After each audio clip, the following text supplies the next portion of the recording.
Hello and good evening. Let me call to order this meeting of the City of Bloomington Plan Commission for Monday, July 13th.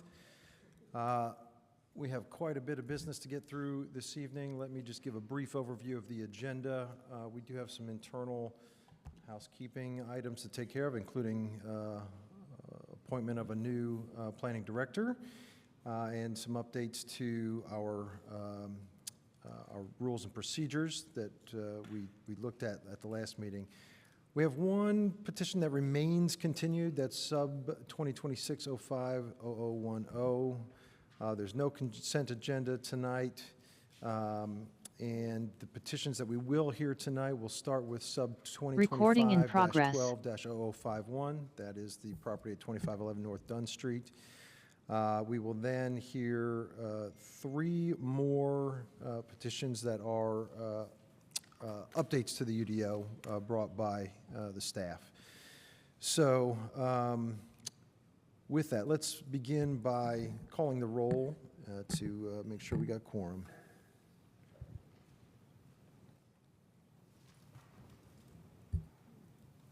Burrell? Here. Bishop? Here. Korodke? Here. Seaboard? Here. Holmes? Here. Kinsey? Here. Smith? Here. Stossberg? Here. Whistler? Here. Bishop? Bishop? Here. All right. We do have a quorum, so let's move on. First up, we have approval of minutes. We have the minutes from the June 8th meeting. Do we have any corrections or questions to those minutes or a motion to approve? I'll motion to approve the June 8th minutes. Second. All right, any discussion? All right, let's just do a voice vote on this one tonight since everybody's here in person. All in favor of approving the minutes, say aye. Aye. Any opposed? Okay, those minutes are approved. We'll now move on to reports, resolutions, and communications. Do we have any reports or communications from commissioners tonight? All right, we'll move on to our reports and resolutions from the staff. Yes, we have a few. Actually, first, important to note the agenda description that is listed on the two entry doors into council chambers for the project description for Dunn Street is wrong. It's actually listing the project description for the Hopewell. The agenda in the packet is right, and all the project descriptions in the packet are right.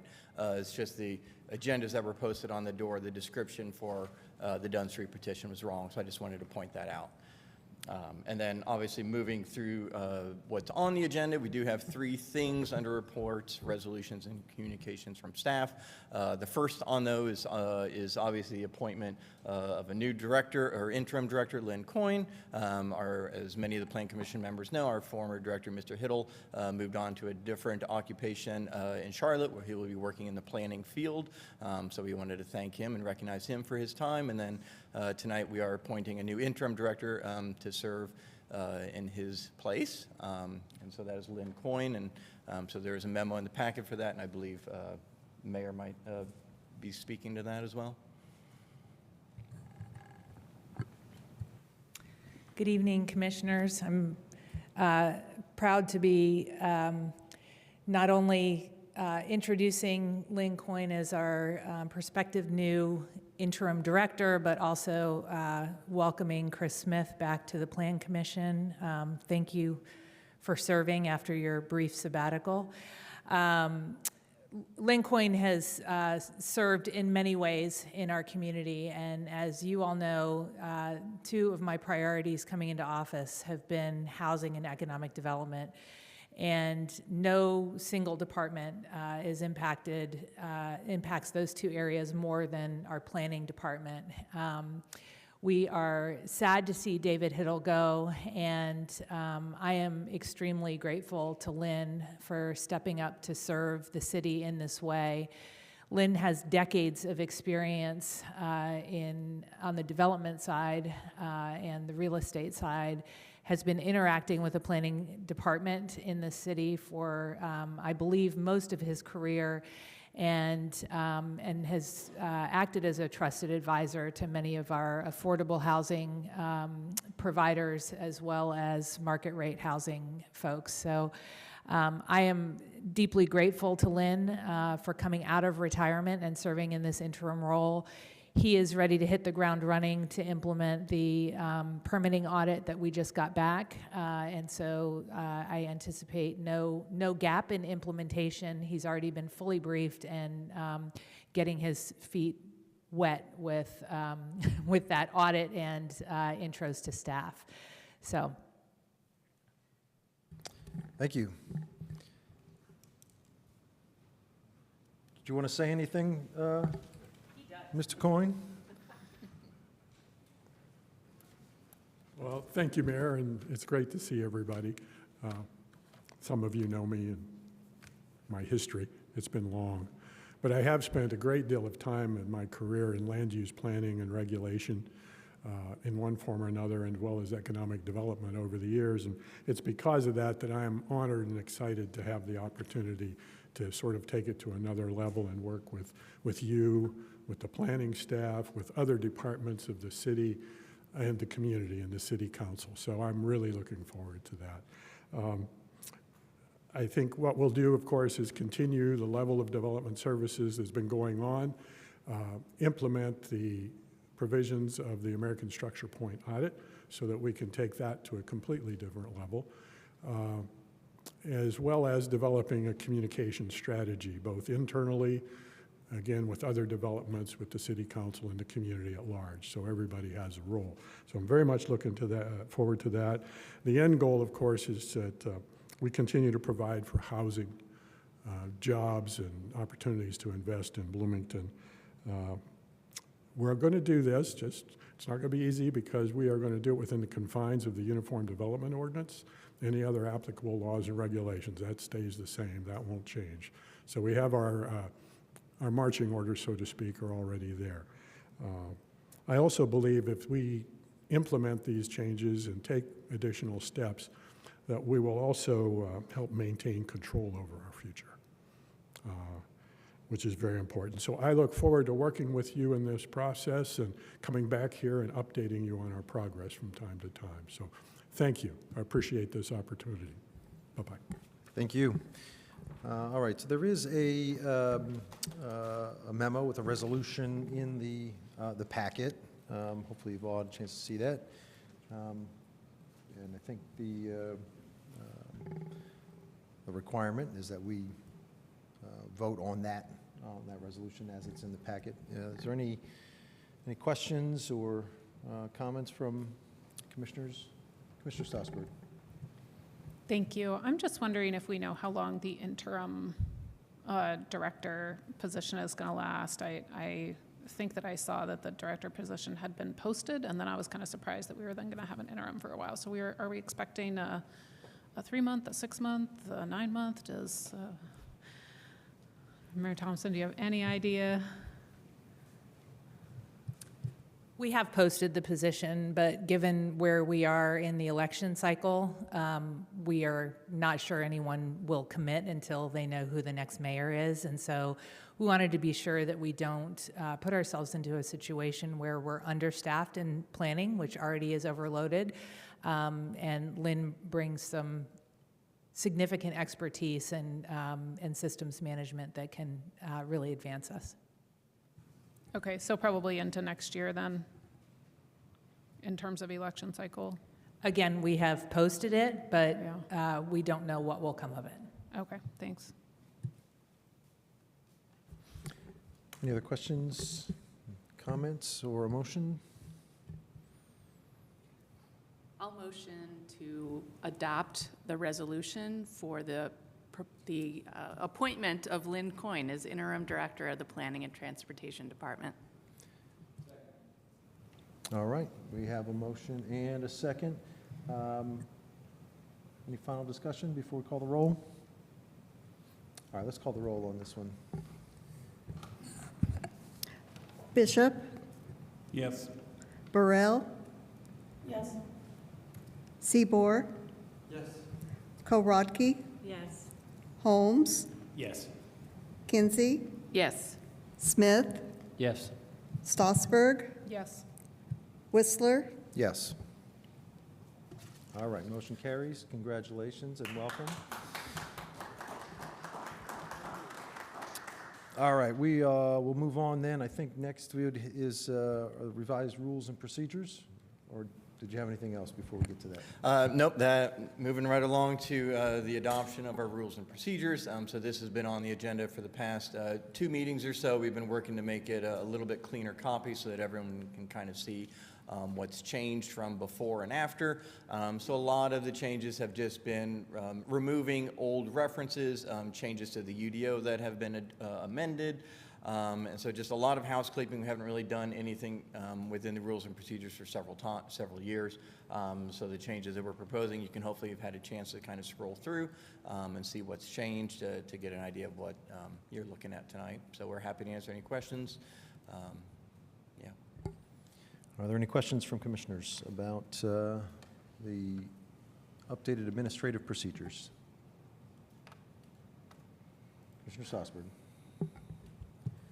At the last meeting, one of the things that was mentioned was the idea of changing public comment time from 5 minutes to 3 minutes, and that change was not made that I saw in here. Was there any more discussion given to that at the staff level? No, I'm so sorry if that didn't get incorporated.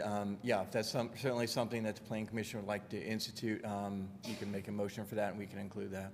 I think there might be a couple other motions for a few changes that some commission members might have. But certainly we're able to incorporate that. I apologize for not getting that in there. I guess I'm kind of interested in that change, and I would be interested in hearing from other commissioners what their thoughts on that are. Sorry, can you repeat? I didn't catch what you were. Changing the public comment time from 5 minutes to 3 minutes. gotcha, And I guess one of the reasons why I am leaning in that direction is council recently changed, or maybe not recently, it's been a few years at this point, changed it from 5 minutes to 3 minutes, and I think that it's helpful to have consistency for that kind of thing across meetings. And yeah, that's just why I would say that I would support that idea, but only if a majority of you also support that. Commissioner Kinsey. I have a question and a proposed change. First, I wonder if you could talk a little bit about shortening the notice from 21 to 10 days. What informs that, and how do we know that that will appropriately notify people about anything? Yeah, so this was actually syncing it to a change that was made in the Unified Development Ordinance about 3 years ago. So with all the boards and commissions, except for the hearing officer, I believe, everybody is a 10-day before the hearing notice deadline. So this is just, again, syncing it with language that's already in the UDO. So we've been practicing this for some time Yes. already? Okay, all right, so, all right, and so far, no concerns about it. Okay, that sounds reasonable. And my proposed change was, as we're doing these modifications and edits to this document to sync it up and to do other things, I also would like to suggest that we consider the use of inclusive language throughout this. So changing Article 1H, which still indicates himself to themselves, and Article 2C from chairman to chair.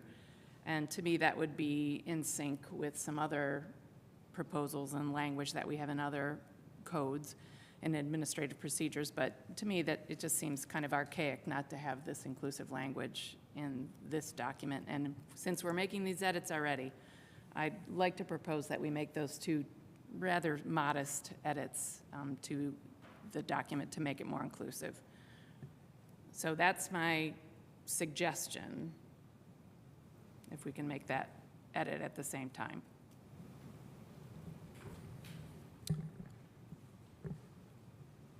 Are you offering that as an amendment? Yeah, I guess, if that's or an addition, I don't know if that could be how we should consider this.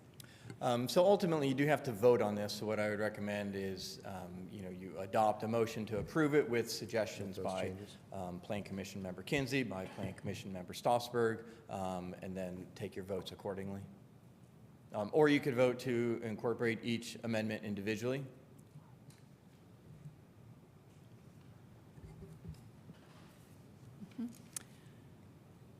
Feel free to make the motion as you wish. I think it'd be a little quicker to do it all in one, certainly. I support your edits, Commissioner Kinsey. I don't know if everybody would support my proposal, so I'm not sure if it would be a good idea to bundle them or not. I guess I would ask how the 3-minute rule has been going in city meetings then too, if that has worked, if we've had any concerns about it not providing the public sufficient time to comment. If it is, I do think there's an interest in making sure people are concise, but I don't want to shortchange public comment for this. I can't think that we've had any problems with it. Sometimes, especially when people have written comments, if they don't get all the way through it, then they'll follow it up with an email later, so then we see it all. But there hasn't been outrage that I have noted, you can say. And I mean, it's been 2-3 years, maybe. I think that it was like in the very beginning of when my term started in 2024 that change was made.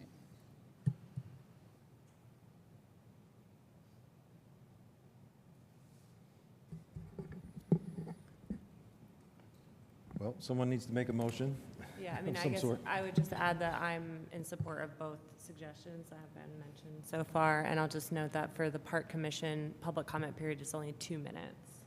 So it is consistent with other, I mean, somewhat consistent with other groups.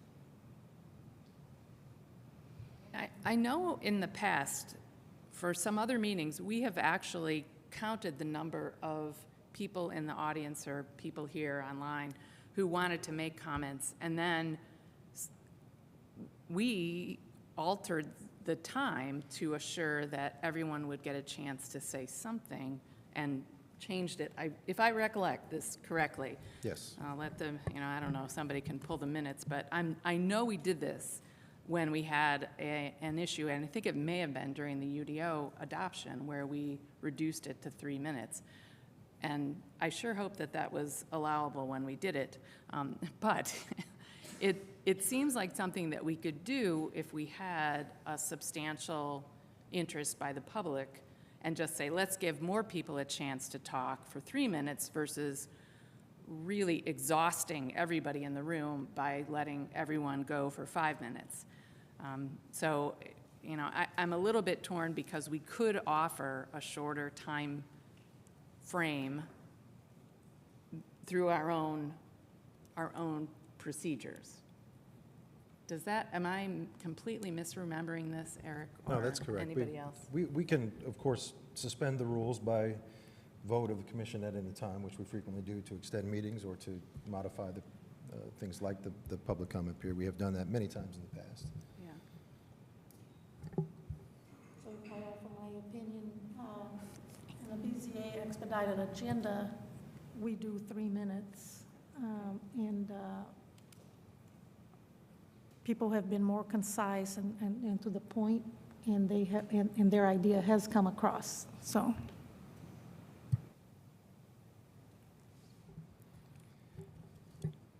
All right, any other comments while we're waiting on a motion? Any other questions? Is anyone ready to make a motion?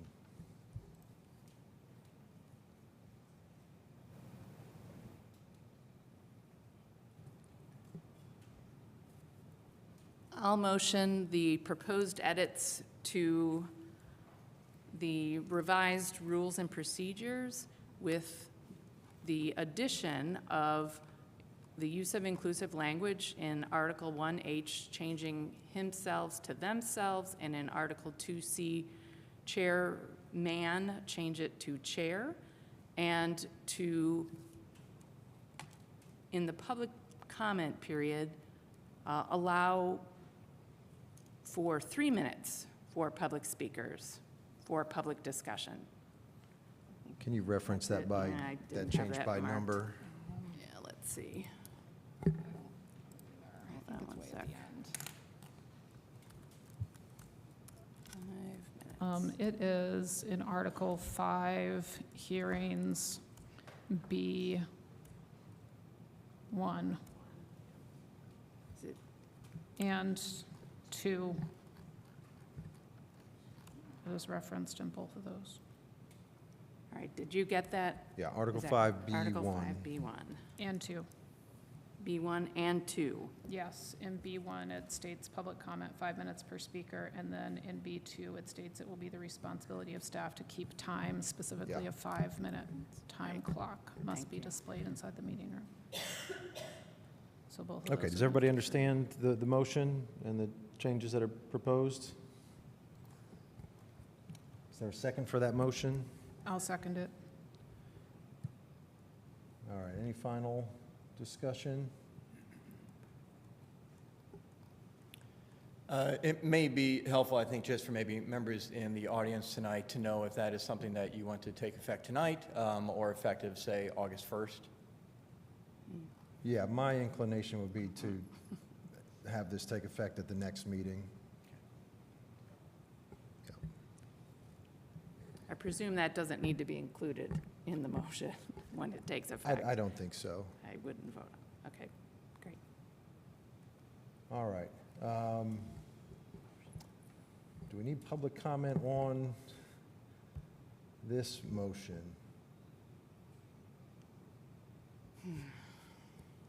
Not sure if we do.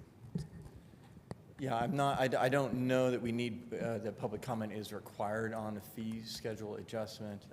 And Adina's here, I think she could, legal department might be able to advise us We differently. I don't know typically Yeah. on these types of internal rule changes, so, and I know we got a lot of other things people want to talk about tonight, so, yeah, unless there's any other discussion, we'll go ahead and call the roll on the motion. Good, okay, let's call the roll on the motion to adopt the updated administrative manual. Seaboard. Korodke. Yes. Holmes. Yes. Kinsey. Yes. Smith. Yes. Stossberg. Yes. Whistler. Yes. Burrell. Yes. Bishop. Yes. All right, motion carries. And then we are on to the updated fee schedule, I believe. Is that the next thing? Yes, so another housekeeping chore for us tonight is with the recent adoption of the Unified Development Ordinance, there was a new process that was instituted within there. It's the payment in lieu process that is replacing the determinate sidewalk variance process that did exist in the UDO. So for those of you that maybe aren't familiar with the determinate sidewalk variance, in situations where somebody is required to install some sort of a pedestrian facility, whether that be a sidewalk or a multi-use path, they can always seek relief from any requirement within the UDO. And there was an allowance in the UDO for a determinate sidewalk variance to be approved, which means that a sidewalk was not, or a side path or whatever, wasn't required at that time, but could be required at a future time when other situations might dictate that that would be necessary. And so we've seen a lot of these determinate sidewalk variances be approved over the past decades or so. And, you know, in reality, what's happening is very rarely, if ever, have these been called in. And so we have lots of situations where these determinate sidewalk waivers have been granted, but there's no improvements that happen on the ground. These determinate sidewalk variances can be very hard to track, but then also just as hard to call in at a future time. You know, if it's 10 years down the line and you're dealing with a new property owner who has no knowledge of this, although they're required to be recorded, you know, a future owner would have no idea that this is happening, and you know, it's so far from when the activity was occurring on the property that it could be very challenging.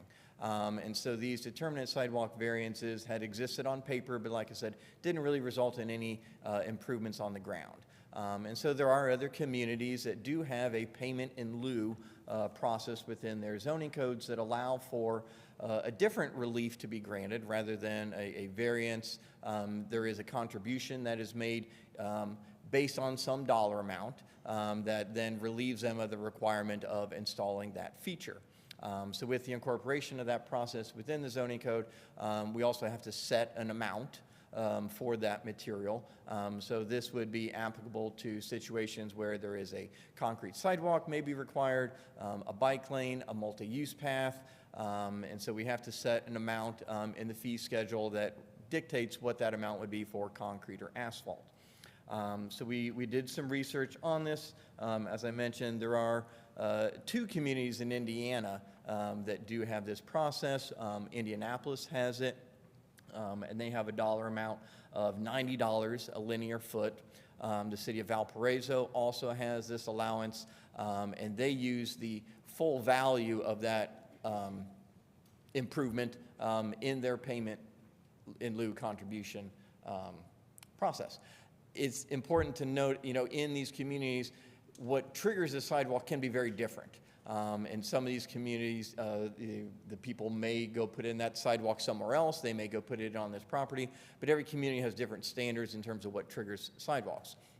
As you know, and actually this will be something that we'll talk about later tonight with another round of amendments, are some of the triggers within the Unified Development Ordinance that do require site improvements, specifically sidewalks. So we do have a lot more triggers in terms of when sidewalks are required. So when we analyze the amount of value that should be assessed for these 2 things, we did look at it from an approach of, we want to make sure that the amount that is associated is not so low that it really doesn't accomplish anything, but also at the same time, we want to make sure that it's not so high that, it's cost prohibitive and people that are unable to pay for it or afford it are then seeking permanent variances. So this was built into the Unified Development Ordinance to go to the Transportation Commission for them to make an assessment of whether or not a project qualifies for it. The criteria that were used to analyze that decision were very similar to what the determinate sidewalk variance criteria were, such that the topography of the lot may be unique, that the adjacent lots are at presently developed or undeveloped, and there's no reasonable expectation of more sidewalks. Uniformity of development in an area might be best served by a different project. So criteria, like I said, they were very similar to the determinate sidewalk variance criteria.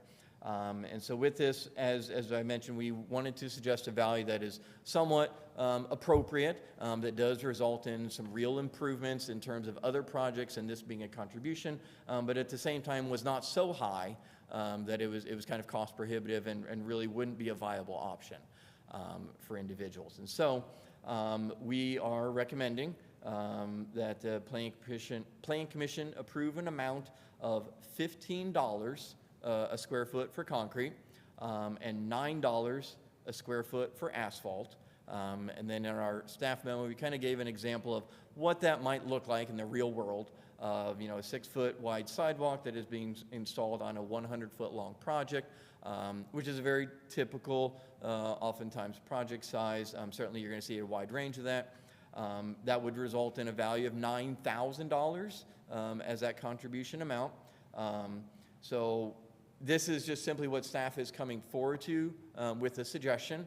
As I mentioned, and kind of as we looked at it in the staff report, when you look at what NDOT uses for estimation purposes, you have a much higher number. It's $28 a square foot, but that's looking at what it costs to actually put that facility in.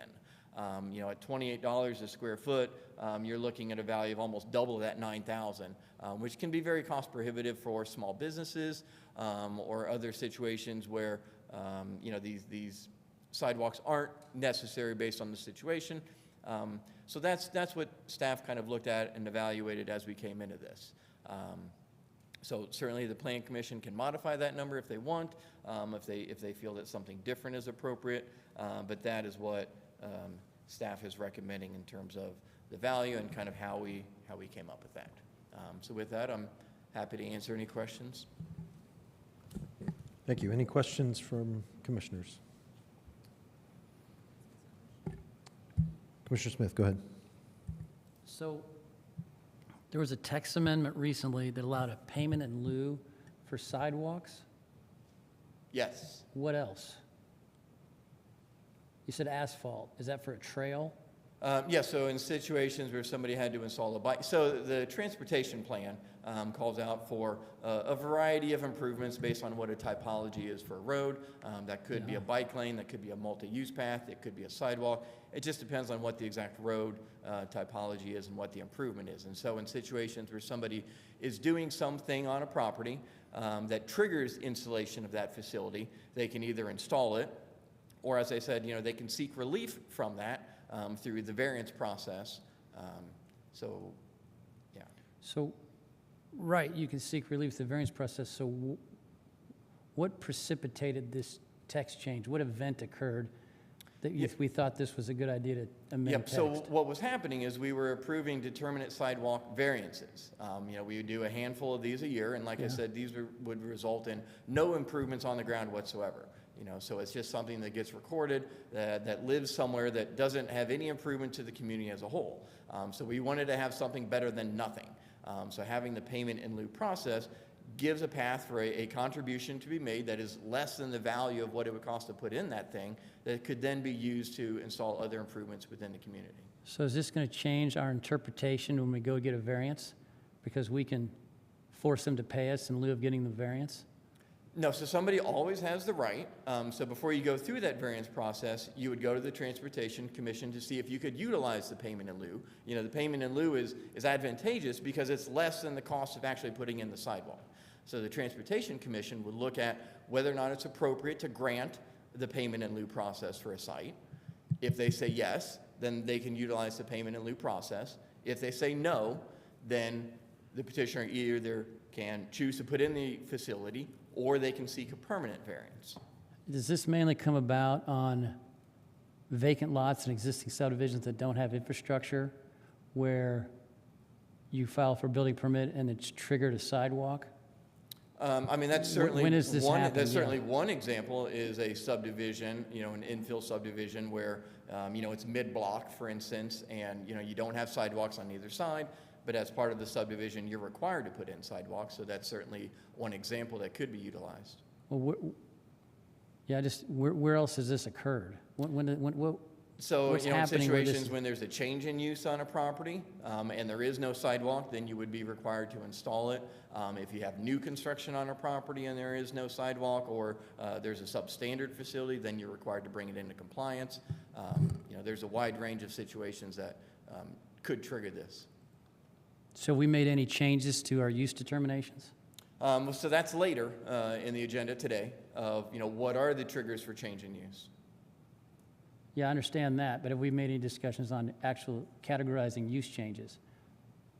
No, so that is on the agenda tonight to The actual look at that exact categorization, topic. the actual categorization of use, I understand there's stuff in the agenda for use changes, for limiting, but the actual, when you say it's a change of use, right?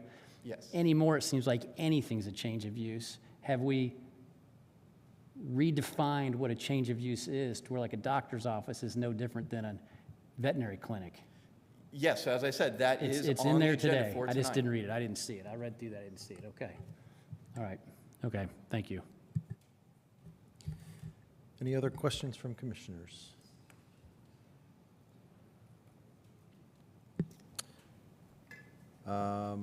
All right, do we, yeah, oh, I'm sorry. Curious, do you know how often the state updates their cost estimates? And is there any sense in like saying it's a percentage of the current state estimate, so that like it doesn't have to then continually be reviewed and adjusted for inflation? I think that happens every year, and Mr. Seaborg can certainly correct me if I'm wrong, but they do that analysis every year. They look at all the projects, they look at what the cost was for that, and so they come up with that number on an annual basis. So we could certainly use that as a basis and say some percentage of that. Do we do that in anything else in the in the fees with? We don't, within the planning department, we don't have any fees that are based on another entity's value of something that I have a good correlation for you. Okay. Well, a suggestion if it's worth entertaining. I mean, for reference, obviously our number that I'm suggesting is about 50% Right. of what NDOT's numbers uses for estimation purposes are. Right.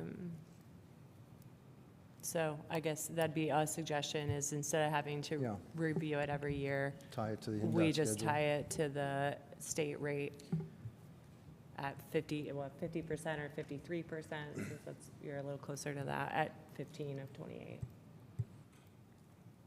That makes sense to me. I think you feel free to propose that if you like. Commissioner Stossberg.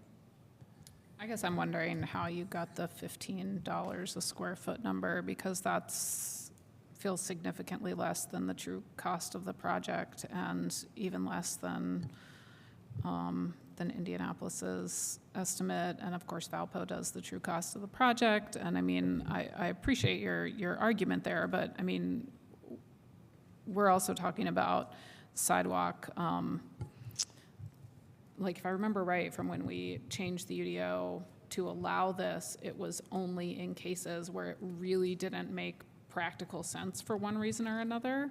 And so in those situations, often I would imagine that the cost of the actual project would actually be more than the average. And so I guess I just feel like you said you wanted it to be smaller, but something that's still sort of significant, and I'm not sure that $9,000 for a 100-foot-long sidewalk is particularly significant.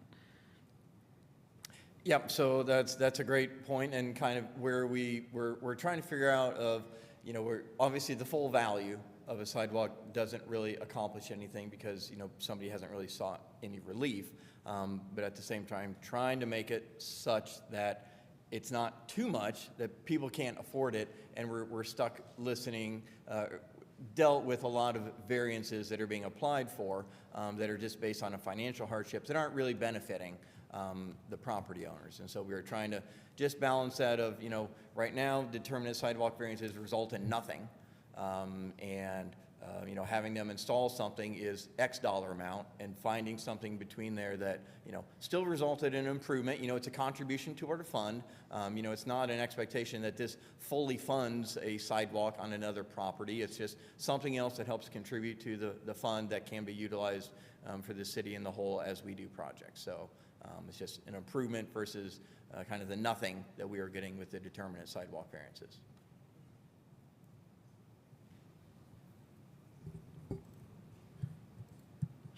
Commissioner Kinsey, go ahead.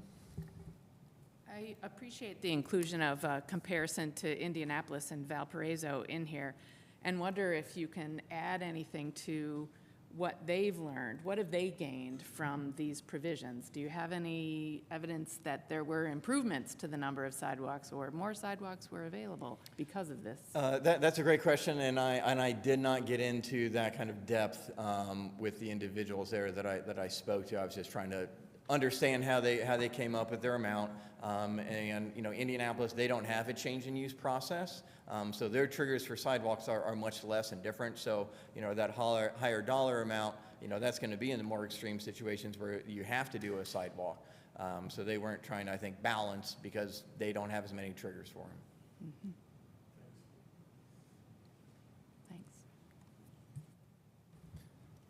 Thanks. Any other questions? Are we ready for a motion? I'm interested in Commissioner Korodke's idea of tying this to the NDOT rate as a way to make it something that we're not consistently revisiting, unless we want to revisit it for other reasons, like it's not working or it's not resulting in improvements. But I think tying it to a rate might be a more consistent way to handle this. From a staff's perspective, that's fine. I would certainly welcome Commission Member Seabor's perspective on the NDOT estimation values and whether or not he sees those changing, or if that would be a fair way to base it on. Yeah, I think NDOT develops these ongoing annual basis as well, based on real numbers that they see statewide. I think generally the expectation is the trend is the numbers are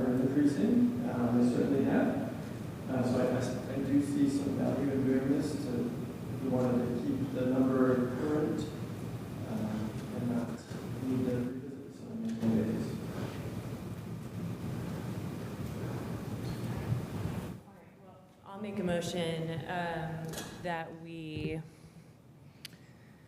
set a fee schedule for payment in lieu of the determinate sidewalk, is that, yeah, determinate sidewalk variance to be 54%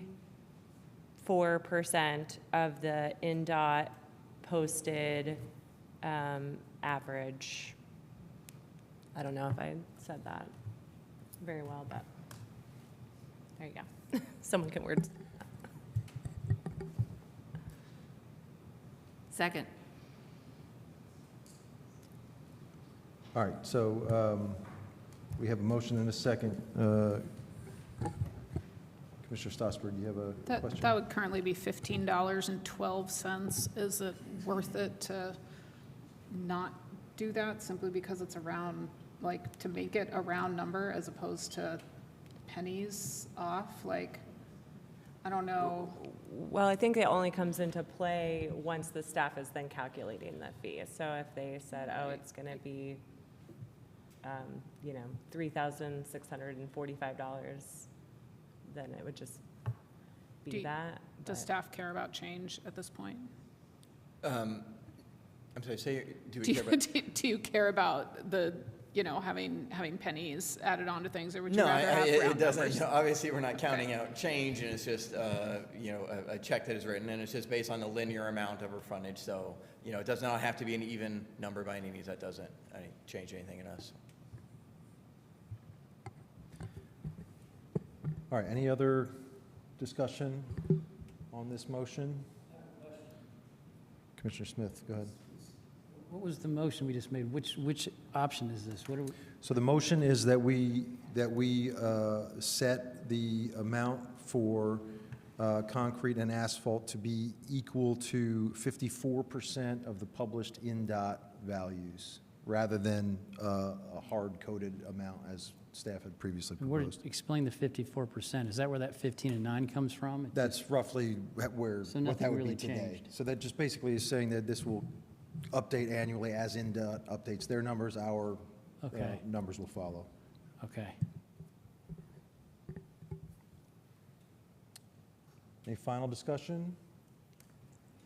Commissioner Stossberg. The 54% right now of the asphalt number takes it down to like 850 as opposed to the 9. Is it worth separating those two things out? Like, and I guess I have to look at staff right now and go like, what's the significant difference in terms of the asphalt and the concrete in terms of like pricing or worth? Like, should these things be tied in the same way to the percentage of the state number, or should they be two different percentages? I think it's fine to use the same percentage for each one. Okay.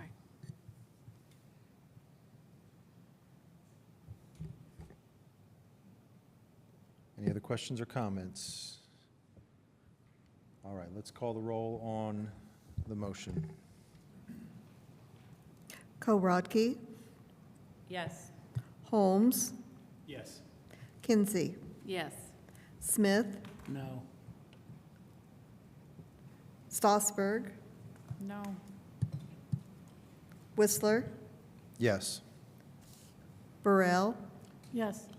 Bishop, No. Seabor. Yes. I lost count there. I believe that carried. 5, 5 to 4. 5, 4. Okay, motion carries. All right, is there anything else under reports, resolutions, communications from staff? Or is that the? Nope, that is it. Well, we are ready to move on to the agenda now. All right, now we're on to the fun stuff. We have our first petition, SUB 2025-12-0051. And Jamie Kreindler, are you presenting, or? Yes. Yeah, all right, take it away, Jamie.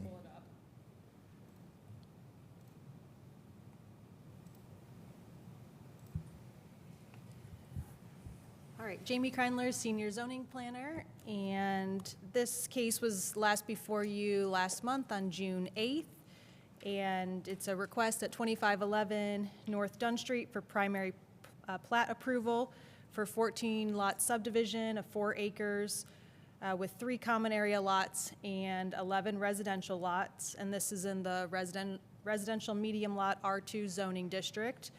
And the petitioner is also requesting 3 waivers before you tonight. So the first waiver is to allow for a cul-de-sac, which is not permitted in the UDO. The second waiver is to not require 67% of the lots to be served by alleys.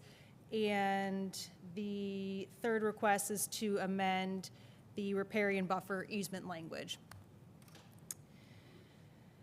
So I'm going to try to go more quickly through some of the overarching information that we touched on last month and then get into more of the findings and also the new additions to the staff report dealing with the Environmental Commission, the wetland delineation, and some of the questions that were asked last month. So I came back with that information. But a brief overview, the petitioners are Paul Pruitt and Keith Klein. The consultants are Bynum, Faneuil and Associates. And currently, there's 1 single-family dwelling on this property that's proposed to be demolished for the creation of the new subdivision with single-family detached uses. This zoning map here shows the surrounding land uses. So there's R2 zoning to the north and the south of the subject property. To the east, there's a combination of R1 zoning and PUD zoning. And to the west, there's an office park with mixed-use corridor zoning. So this quickly summarizes the hearings that have already taken place with the Plan Commission. This case was first before you in January of this year, on January 12th, and at that time, 15 residential lots were proposed and 2 subdivision waivers were requested.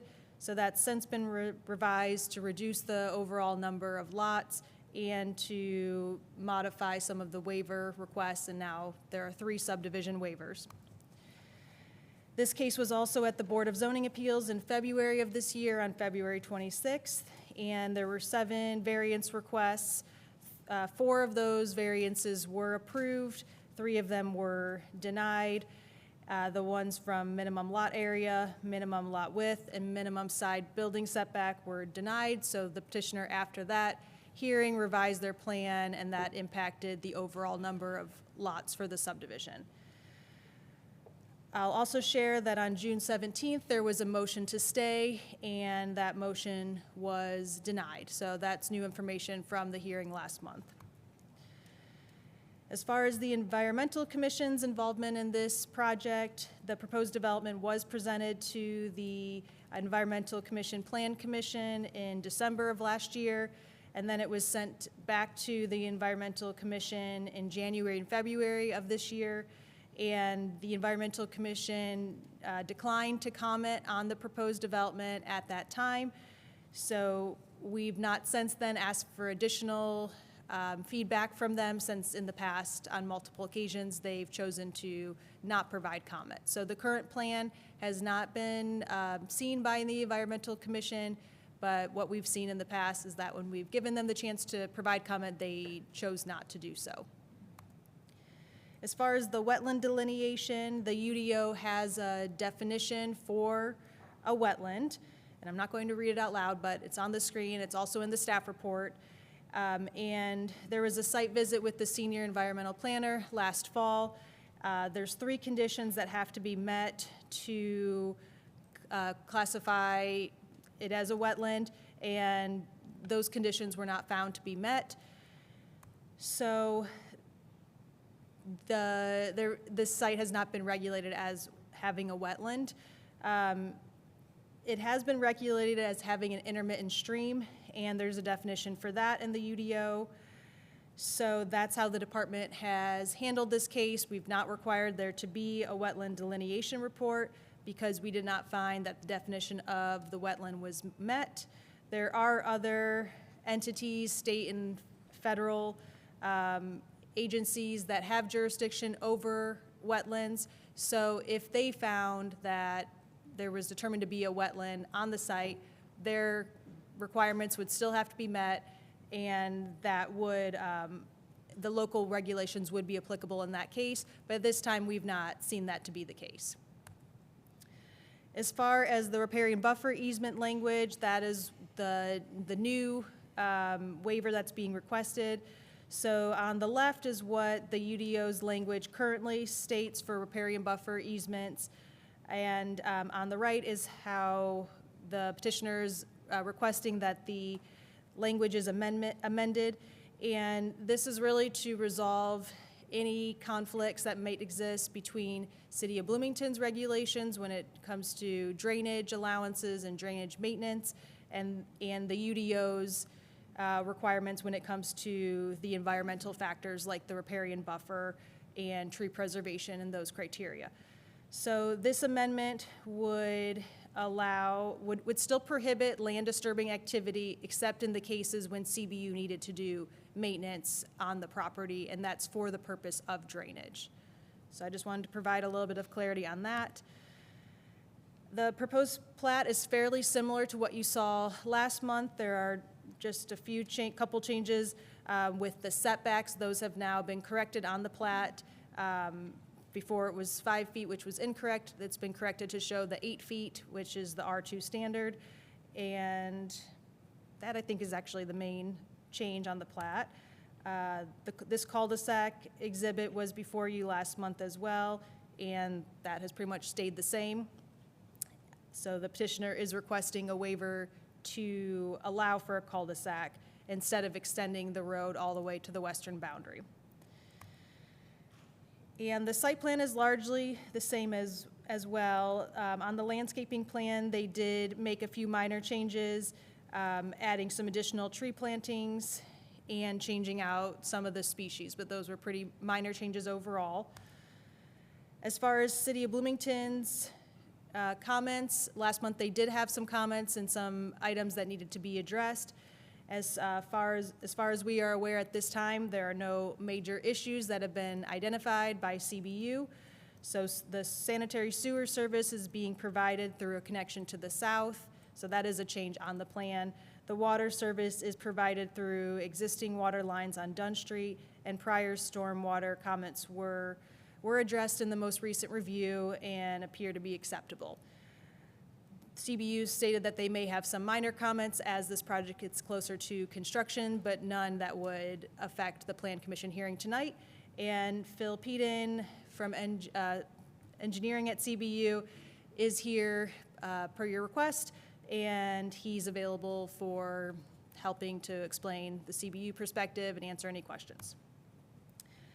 So I'll just briefly touch on some of the criteria that we evaluated in our staff report. The first is the general compliance criteria, and besides the waivers that are being requested, we found that all the UDO standards were met with this petition, this primary plat request, as modified by the variances that the Board of Zoning Appeals approved in February. There are additional criteria that are applicable to primary plats, and we found that the plan is consistent with the comprehensive plan, and it's including sidewalks, tree plots, adequate road systems, public services, and public facilities are provided. For the review and decision criteria, it's mentioned that the stormwater detention on Lot 2 is included in a common area lot, and CBU has not identified any major issues with providing water and sewer services to this property.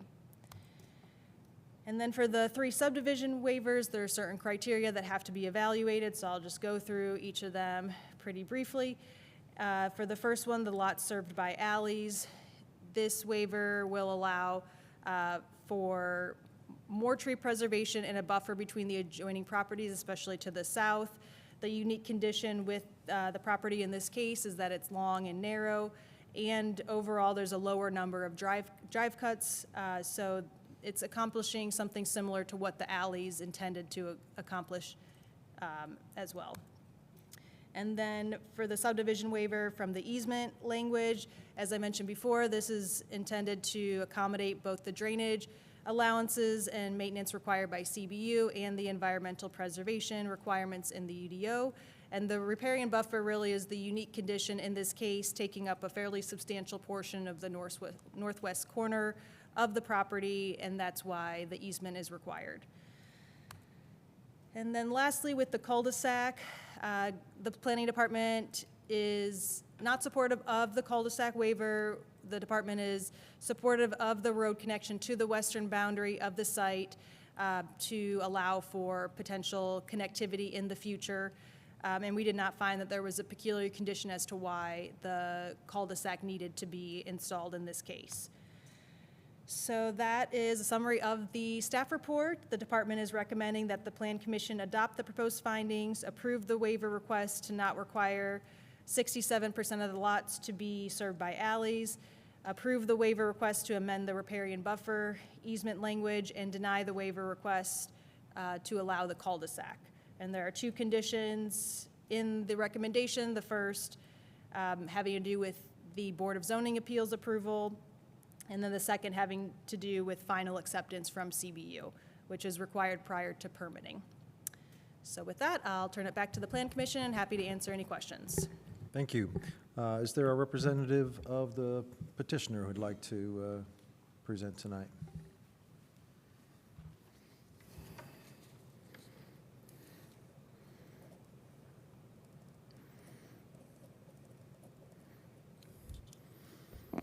All right, good evening. Daniel Butler, Bynum Fanning Associates, licensed civil engineer here in the state of Indiana. With me tonight is Keith Klein and Paul Pruitt. They're representing ownership, so if there's any questions that might be pertinent to them, they are here and able to answer any other questions. I'll go through real quick, just again, the history of this project. I think everyone has heard and is aware of everything regarding this, but I'm happy to answer any questions. We did start out with a denser project, and this kind of piece of land to see what it could be useful for, and providing a road connection of Tamarack Trail to go through it, but also providing lots that would be able to serve a single-family need here in Bloomington. So at one point, we were using most of the land, and that's over a year now has been studies and meetings and a neighborhood meeting and hearing feedback. I hope you believe me when I say we really are trying to marry all of the things together to make this functional and work for all parties.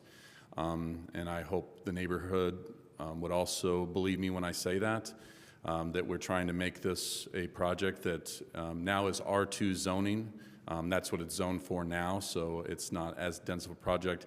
And we've also taken away lots that we could have in order to preserve trees, to allow for drainage, to preserve environmental features on the site, to add I think it's 180 new trees to the property too, to try to make this work for everyone. So we have 11, we've now come down to 11 single-family lots with 3 other common lots, and to be able to preserve and in perpetuity keep the environmental trees, everything on site as it is. It is a unique, it's another one of those kind of unique rectangular lots that you've seen in the past, that it's hard to have a traditional neighborhood, or what this UDO is calling a traditional neighborhood, where you would have alleys behind the homes.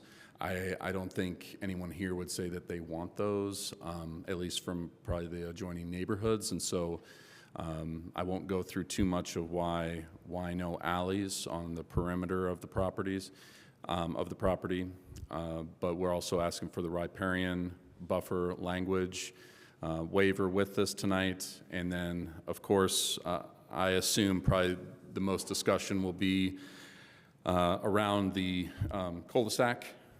It's, again, a hammerhead turnaround that is good for police and fire and delivery trucks, in order to not have the extension of the road go all the way to the west. Everyone is probably aware, remembers why that this would be a good thing. Again, we're not looking for this as a deal breaker by any means. We're suggesting it in terms of another thing that we could maybe save to make further tree preservation, further less disturbance on the site, less cost to the project in order to provide a little more affordability for these 11 homes. So again, that is 160 feet of road on the west side. There'd be, approximate, $400,000 or something close to that in cost savings. It would save 21 large specimen trees on that side to do this, and minimizes disturbance, like I said. Again, I imagine there'll be most discussion around that particular waiver, and so we're suggesting it. But again, we understand that there is a desire also for Tamarack Trail to hit that west property line and to have future connectivity. I think everyone remembers that conversation from last month. However, I'll end there for now, and feel free to answer or ask questions. Thank you. Are there any questions from commissioners, either for staff or for the petitioner? Go ahead, Commissioner Stossberg. I'll let the other end go first if they want to.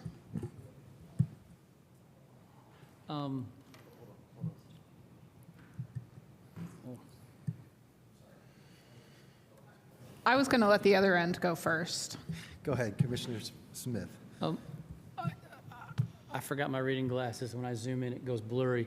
Explain the street cross-section to me. I can't see it. It's 2 lanes that are how many feet? I will have to get my paperwork. Well, it's right here. I mean, I have it right here. I just can't read it. If they can pull up the cross-section and zoom in on it, then it. we can all look at it, but otherwise I can grab my paperwork. I'm looking, I just can't read it.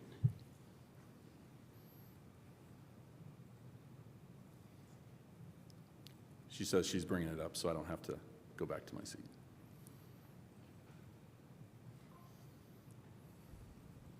Right there at the bottom.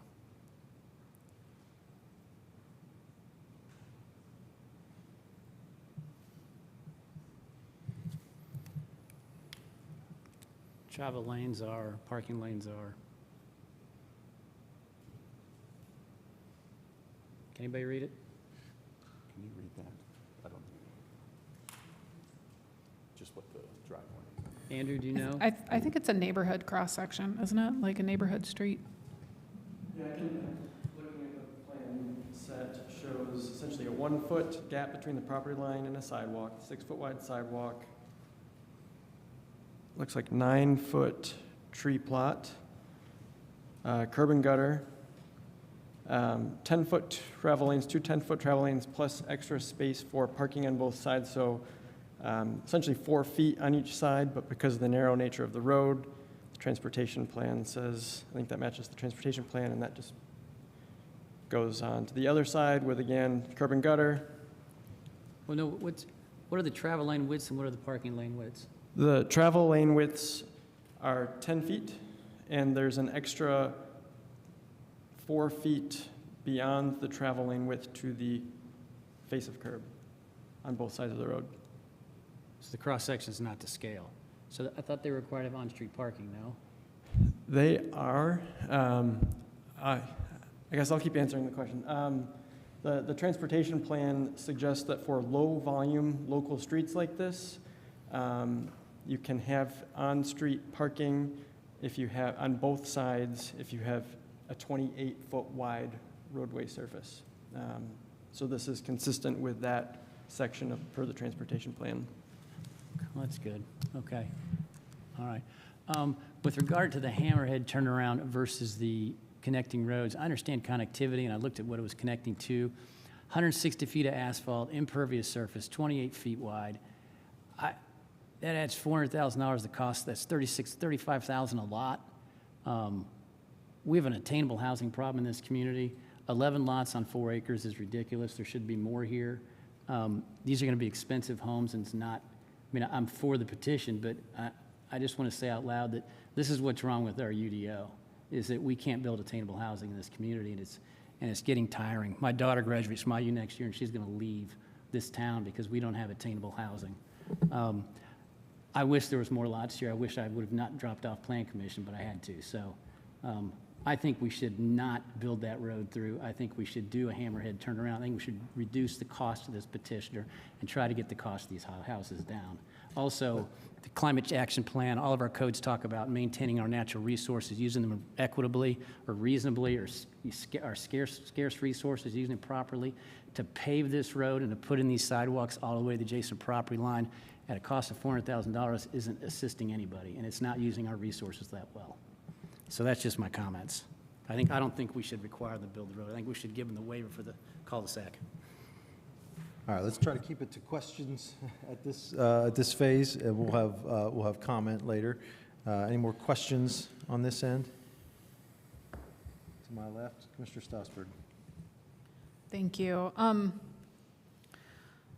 I have a couple questions. So first off, while we're talking about that expansion of the road and whether or not to grant that variance, on one of the images that we were given, the option, if we granted the variance and did not extend the road, it said like future row dedication. And I think that we discussed that a little bit last time, because the petitioner is like willing to be like, here, like give this to the city, and then if you all want to build a road later, you can.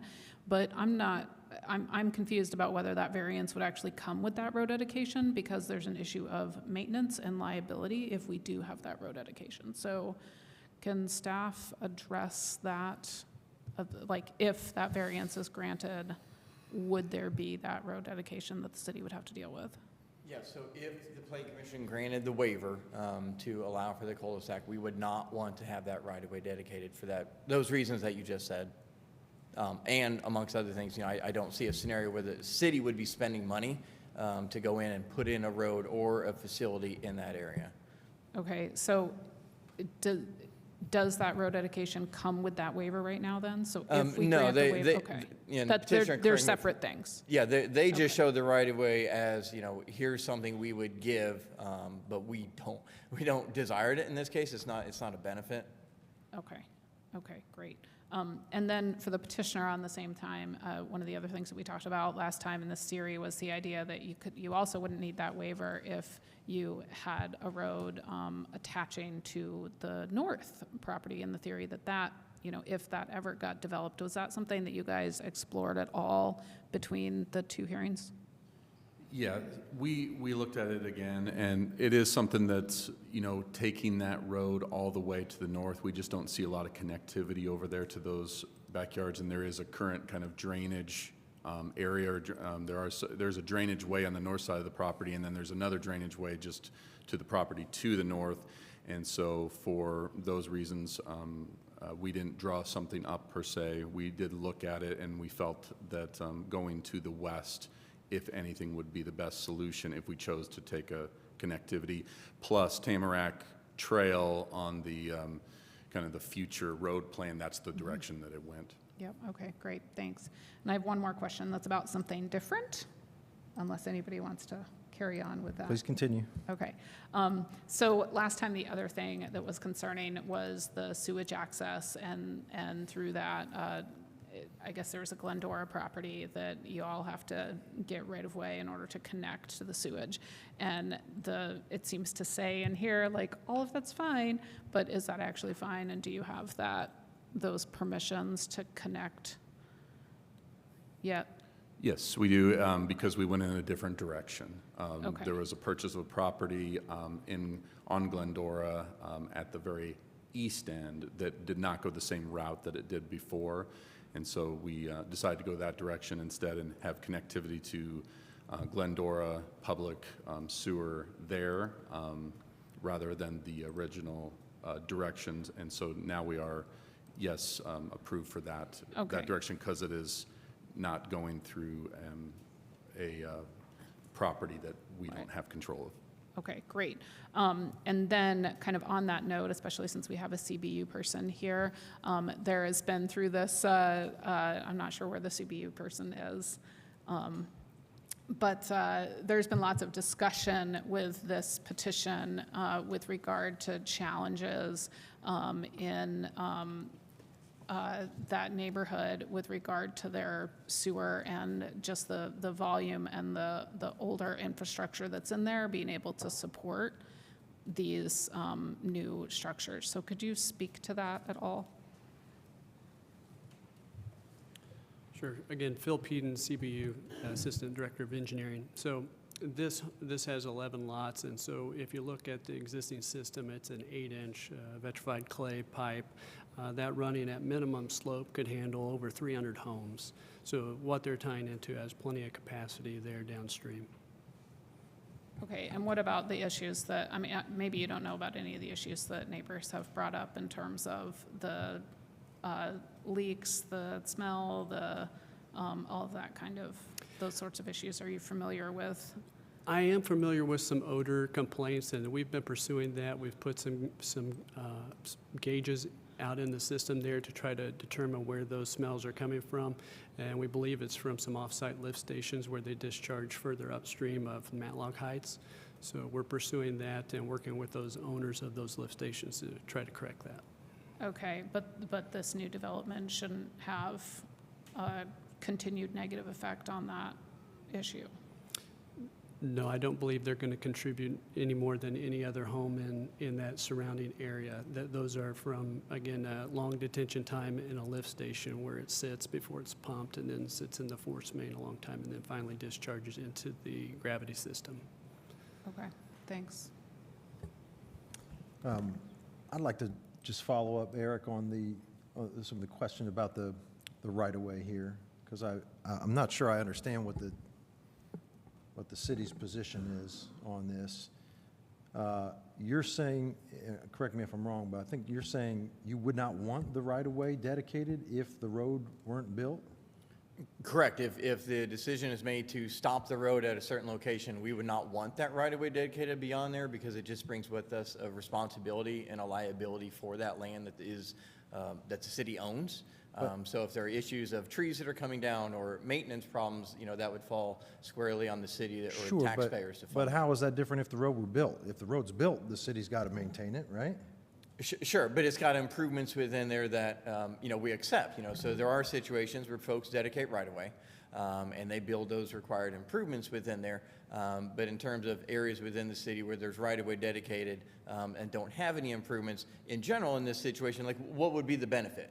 Well, the benefit would be preserving the option to connect the road at some point, which I think is the first principle here, right? The reason we have this in the first place is to be able to maintain connectivity. And I mean, what I'm hearing is that the city's position is we'd rather see that option go away forever than have to maintain an unimproved space. I guess, when we have these conversations, and we've had there have been a couple projects where we've talked about the idea of dedicating right-of-way but not building a road in there, and at some point in the future, somebody will come in and build it. We can't obviously make the current owner come and build it. They're not bonding for it.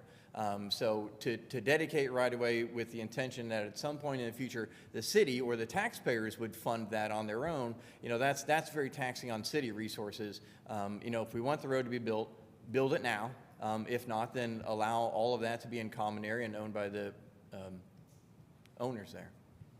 Is that, hold on, how is that policy codified or decided? Well, it's not codified, in situations, and they're situational, certainly. When somebody wants to dedicate right-of-way like this, we look at what are the advantages. So yes, we can certainly have them dedicate the right-of-way. There's no harm in that, but if we're looking at what is the reality of the city coming in, we can't make the adjacent property owner come in and do it. So it's just what would be the benefit of that? Certainly we can have them dedicate the right-of-way. It's highly unlikely the city is ever going to spend the money to put in that road, though. How is that, I mean, is that just a staff level decision, whether we want to have that right-of-way dedicated or not? Or is there something in written policy somewhere that I mean, I would say it's a guides that? staff level from aggregation of comments from a lot of departments, not just planning, but engineering, public works, the people that actually be designing the project, putting in the money to build it, their intention would be build it now or don't build it, but don't, put it out there with the belief that at some point the city's going to come in and build it.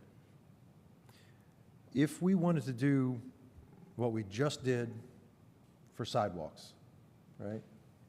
It seems like the obvious answer here is allow for some payment in lieu. We're not going to build it today. It doesn't make any sense to build it today. Nobody's going to drive on it until the adjacent property is redeveloped. What would it take for us to have that as an option on the table for a situation like this? That's a great question, and I don't have an answer for a mechanism in the UDO that allows for that. You know, the payment in lieu just talks about pedestrian improvements, sidewalks, bike lanes. You know, to have that same thing for a road, we would need to build in, I guess, a similar process for the payment in lieu. So it doesn't exist now. Could we build it in? Yeah, probably. But it would just take a UDO amendment. Something, yes, build in a process for it and then set, you know, just as we just did, you know, a dollar amount for it. I would like to hear from other departments if there's any objection to that, because it seems like something we just obviously should. I mean, I think the challenge, the inherent challenge with that is it defeats the connectivity purpose that we're trying to accomplish here. You know, certainly you can have a transportation commissioner or somebody review whether or not that cul-de-sac, but that's the planning commission's job, you know, to decide when that connectivity is the most important. But we can certainly look into what a process might look like. I would argue it doesn't defeat the purpose. It achieves two purposes, right? It keeps costs down for now while keeping the option of that connectivity. Because we're not, even if we build it today, and I know I'm getting into comments now, but even if we build it today, we're not achieving connectivity because it's not connecting to anything. We only achieve connectivity when it connects to, you know, the next property. So I would rather see us keep that option open than see it disappear entirely. Anyway, thank you for indulging me. Any other questions? Commissioner Kinsey. I do have a question for Phil Peden again around the stormwater management. I know that was also an issue, and I don't know if you could address that in some of your comment. What's your evaluation or sense of the stormwater management? Yeah, so we've completed our review of that. We have no further comments, so it's going to be approvable at this point for stormwater. And I think a big part of that was for the folks that are concerned is the basin is 16 acres that goes through there. And so the responsibility of the developer and what's in our code is to provide detention for what's on site. So that area disturbance is about 3 acres. So they're going to reduce the flow off of their site only. That's what our requirement is. And still there's another 12 acres of offsite that's passing through there. So they have met that requirement, and they've decreased what was 4.67 cubic feet per second in the pre-developed, and they've reduced that to 1.35 CFS after they've put their detention pond in. So. Okay, I appreciate your technical explanation here. Help me translate that into the concerns that I heard from the neighbors about increasing runoff. Can you explain it in? Yeah, so there's two parts to really what they've done to decrease what's going to affect the neighbors. And that's a goal of our design standards. So when we do a review, we want to see how it's going to impact the neighbors, and we want to reduce the impact as minimal as possible. So what they did, they added the roadway, which is therefore intercepting some of the flow that was going to go south to the 5 lots that are closest to Dunn Street. And then they also added a rear yard swale. So anything that comes off the back of the house is also being intercepted. It travels west through that swale to an inlet that's piped to the detention pond. So they've captured area that was going off-site onto those lots from their development, and they've routed it through the pond, which is then detained by close to 25% reduction from what was previously being released. So anything downstream of the pond, as far as the development is concerned, they've reduced that to 25% of what it was in the pre-developed scenario. Okay, so they're reducing the runoff by at least 25%. For their site. But again, that's only 3 to 4 acres of a 16-acre drainage basin. Right, okay, thank you. Any other questions? I can ask a question, please, for the petitioner. coming back again. Yeah. So we have rules on how we are supposed to answer these questions, and we're asked to grant the waiver. So this is about the cul-de-sac waiver. The conditions upon which the request for the waiver is based are supposed to be unique to the property. And in court cases of these things, what that consistently means is it's not caused by the plan, it's unique to the property. You can't build on this property without getting the waiver. It's not because of my plan, it's because of the property. So what is it about the property that requires a cul-de-sac? Because the way I read it, and it's the correct way, frankly, we can't grant a waiver for it unless there's something unique to the property that is distinct from the plan that's requiring a cul-de-sac. So what is it? Great question. The west side of this property, and really a lot of the property, has had a lot of mature trees. And that's understandably a concern from the neighbors that some of these would be taken down in order to put in this new development. And so we're trying to, as best as we can, reduce that as much as possible. So one unique feature of this is there's a lot of tree canopy cover, which we achieved a variance at the BZA level already. However, to the west is a lot of environmental sensitive area. Now we tried to maneuver the road, so if we decide to build it, we already gave you a design that would work, that would maneuver around the low-lying area in the northwest corner of the site, so that can maintain as is and be undisturbed, and then still go around that. However, just the environmental features that are on the west side of the site, we would say that that is unique to this property that's not on every site. That would, in our suggestion, would be you could build it later, and that would save some of the environmental tree and trees on that side of the property. That's what I would say to that question. Okay. Is there no other plan for developing this site that wouldn't require the waiver? Yeah, you would, as the further you get to the west, the more environmental and mature trees you get into. So the more that you get into that side of the site, then yes, there would be more of that need for that. But again, we married the functionality of having the turnaround, where would that go, and preserving the most amount of trees possible. But yeah, there's only the environmentally sensitive areas are more to the west. But so to answer the question though, is there no other plan? Can you come up? I mean, and I realize you're not going to submit a new plan like this, but I mean, could someone else come up with a plan that doesn't require a cul-de-sac and develop this property? Not 90% your plan and make a tweak to it, but is it possible to develop this property without this waiver? If you want to do R2 zoning with the 7,200 lot minimum, and to do that, this is the way to develop it. No, I don't. So there's no it would be like geometrically impossible to develop the property. You could get less lots. You could put that's part of the plan, with respect. That's a facet of the plan, right? We can't Correct. save an aspect of the plan by going to a waiver. We're not allowed to do that. It has to be, you can't build without it. Right. So that's what I'm trying to get at. We're constrained in when we can grant these waivers. And like, I'm struggling to see it. Staff doesn't see that there was anything unique to the land that required the cul-de-sac. And so this is my opportunity, like I'm giving you the opportunity. What is it? Why is this required? Because we have to have that in order to say yes to the waiver. Right.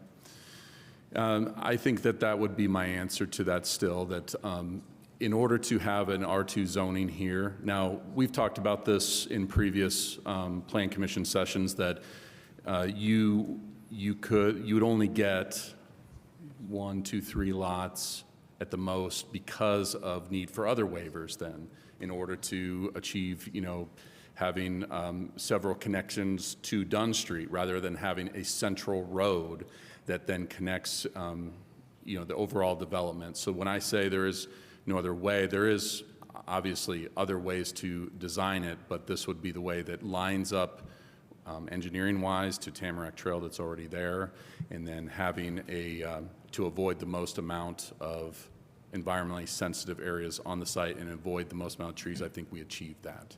And that's why I say that this is the best design and why it was designed that way. Thank you. Okay, just quick follow-up on that. Is there any neighborhood, there's no neighborhood configuration that wouldn't require the road to go all the way through? Is that correct? Well, from the staff's perspective, from the UDO requires that all new single-family lots front on a public street. So, you know, based on how the lot is laid out now, you know, the only way to accomplish new lots without a road going through the center of it is solely with frontage on Dunn Street. More curb cuts on Dunn would be the Yeah, I only mean, in alternative. reality, well, you've got the depth to width ratio that would maybe probably not even allow any. Right, so then I think that is, there really is no other. Yeah, so in order in reality, the only way to subdivide this property is to create a public road down the center of it, or in some capacity, so that you can have lots that front off of that street. Thanks. Without a waiver, of course, and that's what my point was, with a depth to width ratio, you could get a waiver from that, but it would also require require a different kind of a different sort. And then you'd have multiple drives fronting on Dunn. Any other questions?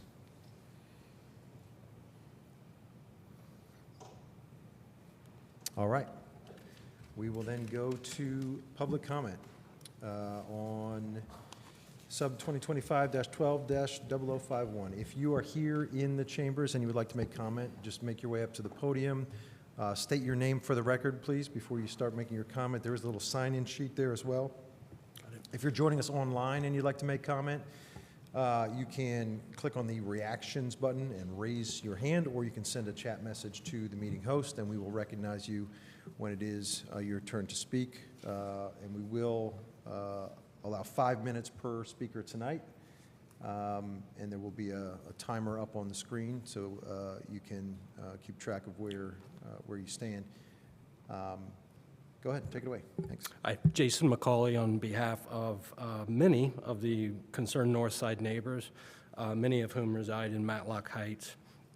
What I'm going to speak about is not about one of the requested waivers. I'll incorporate some comments about it.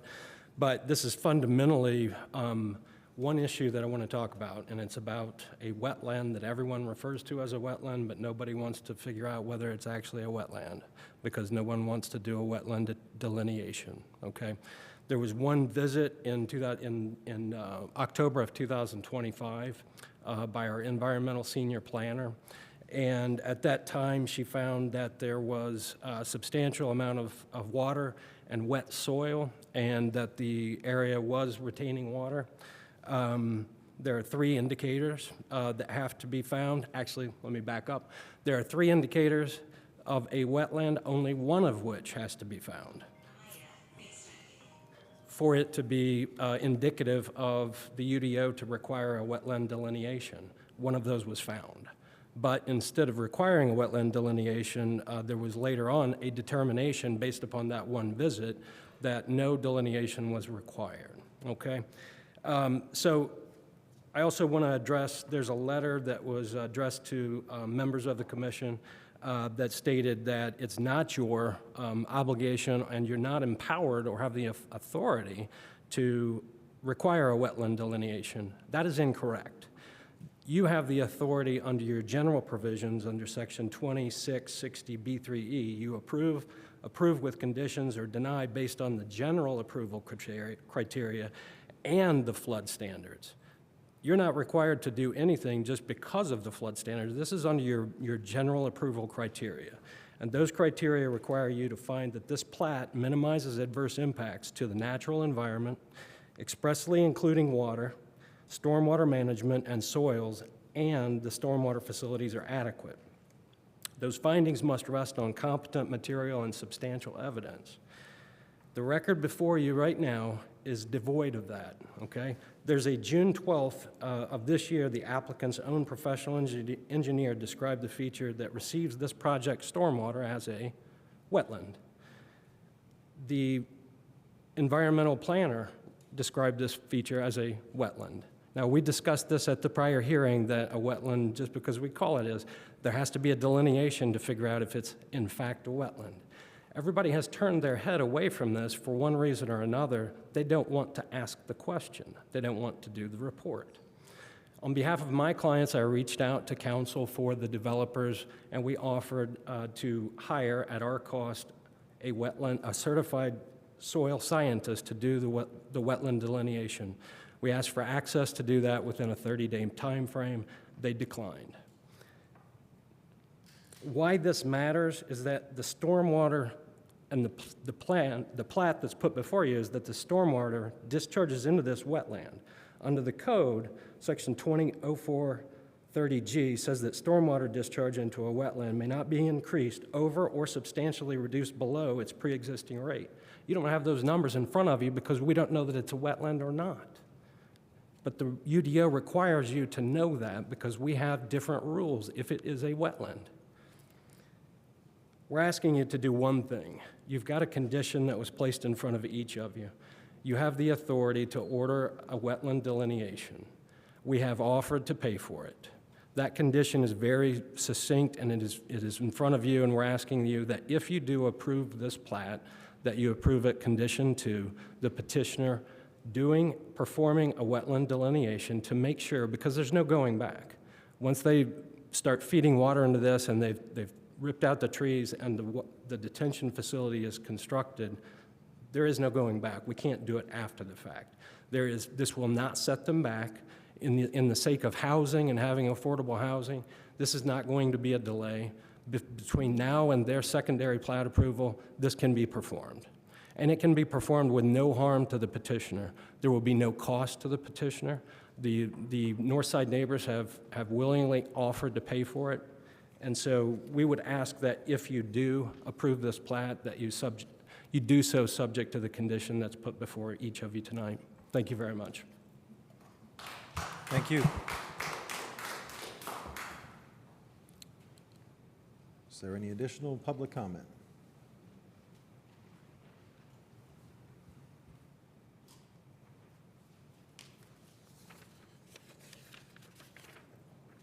Okay, my name is Greg Grant. I live at the corner of East Lakewood and North Dunn Street in the Blue Ridge neighborhood, just to the north of the proposed development in Matlock Heights. I will focus on the need to scientifically evaluate the possible wetland. However, I must also state that in my view, the developer's latest proposal still provides a very poor fit with the surrounding low to moderate density Matlock Heights neighborhood. Claims that this plan will expand the availability of affordable, family-friendly housing have not been supported by the developer nor by any other evaluation reviewable by the public. My conclusion, therefore, is that the negative impacts from the plan's poor fit, especially impacts on the closest neighbors, traffic, noise, privacy loss, wildlife habitat loss, are highly unlikely to be offset by benefits to the Bloomington community overall. So turning to the need for a scientific evaluation, you can go back slide. This lot was deemed suitable originally for only a single house for reasons that have become more valid with time, especially the lot's central role in drainage of stormwater for the entire Griffey Creek watershed. Neighbors have experienced more flooding recently, likely due to, at least in part, to the reported cutting of some trees by the current property owner, thus increasing runoff and sedimentation of the stormwater channels, including the pond area at the back of the lot. Typical of wetlands, this pond area has provided important values to the Matlock Heights neighborhood, but also to the entire city and beyond, slowing stormwater flow to minimize erosion of land and related sedimentation, also reducing water pollution from chemicals in runoff from our streets and our yards, while simultaneously providing for wildlife habitat, especially for endangered species. Therefore, this pond area should be evaluated by a qualified wetland scientist to determine if the level of protection consistent with the scientific definition of a wetland would be more appropriate, rather than basically allowing the developer to decide its degree of protection. And to give you a little better view of what we're really talking about, you can see from this picture a very visible pond, but around that pond If you go to the next slide, you'll see, the next slide, please. You can see the pond in the upper left-hand corner, but this circle is drawn around the entire area that is water-soaked behind the pond. And so, you know, the area we're talking about is not just what's visible, it's a much larger area. Next slide. Skip the text. There you go. Now, this short video, can you run the video? Okay, it's running. From the neighboring property immediately to the north shows a primary water flow toward the pond extends from the neighbor's yard. Additionally, it appears a substantial channel exists in the neighbor's property along the fence line. Can you run it again? This channel could divert runoff from the 2511 lot directly into the pond, bypassing the planned detention basin. Therefore, the riparian easement identified by the developer's drawing appears incomplete, particularly if the easement is for access for maintenance or requires the neighbor's approval as well. Has a riparian easement been identified and approved for the neighbor's lot? Next slide, please. This short video shows the flow of water into the pond area from the ravine to the north, which is basically draining the lots, 6 Matlock Heights lots north of the development lot, and 4 lots at the top of the ravine in the Blue Ridge neighborhood. For this reason, these lots to the north, like the lot at 2511 Dunn, was naturally limited to a couple hundred feet from Dunn Street, between 1/3 and 1/2 of the lot's total depths, as their backyards slope off into the ravine. This ravine forms a natural channel for the Griffey Creek watershed, flowing directly toward the pond area at the back of the 2511 Dunn Street lot. Next slide, please. And this video shows the overflow from the natural depression, forming the wetland-like pond area. And this overflow is being channeled with some berming, so the overflow goes mostly under the driveway created within the commercial lot to the west. And that's awfully slow, sorry about that. And you go to the... Okay, well, I have more comments that I'll submit. Thank you.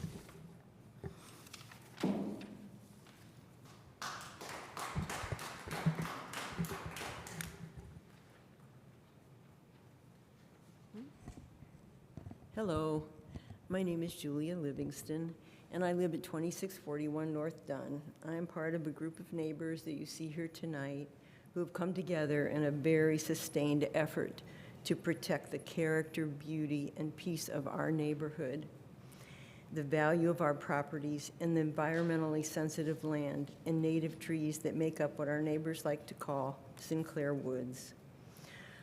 Our persistence and the hundreds of hours of sustained effort is fueled by the belief that we live in a town in which our voices matter, and that if we show up and speak out, we will be protected by its laws and historical norms. Our group is truly democracy in action. I would like to bring to the commissioner's attention to the intermittent stream, again, that flows across the western ends of all of the 5 properties just to the north of 2511 North Dunn. Maybe go back to the first slide, thanks.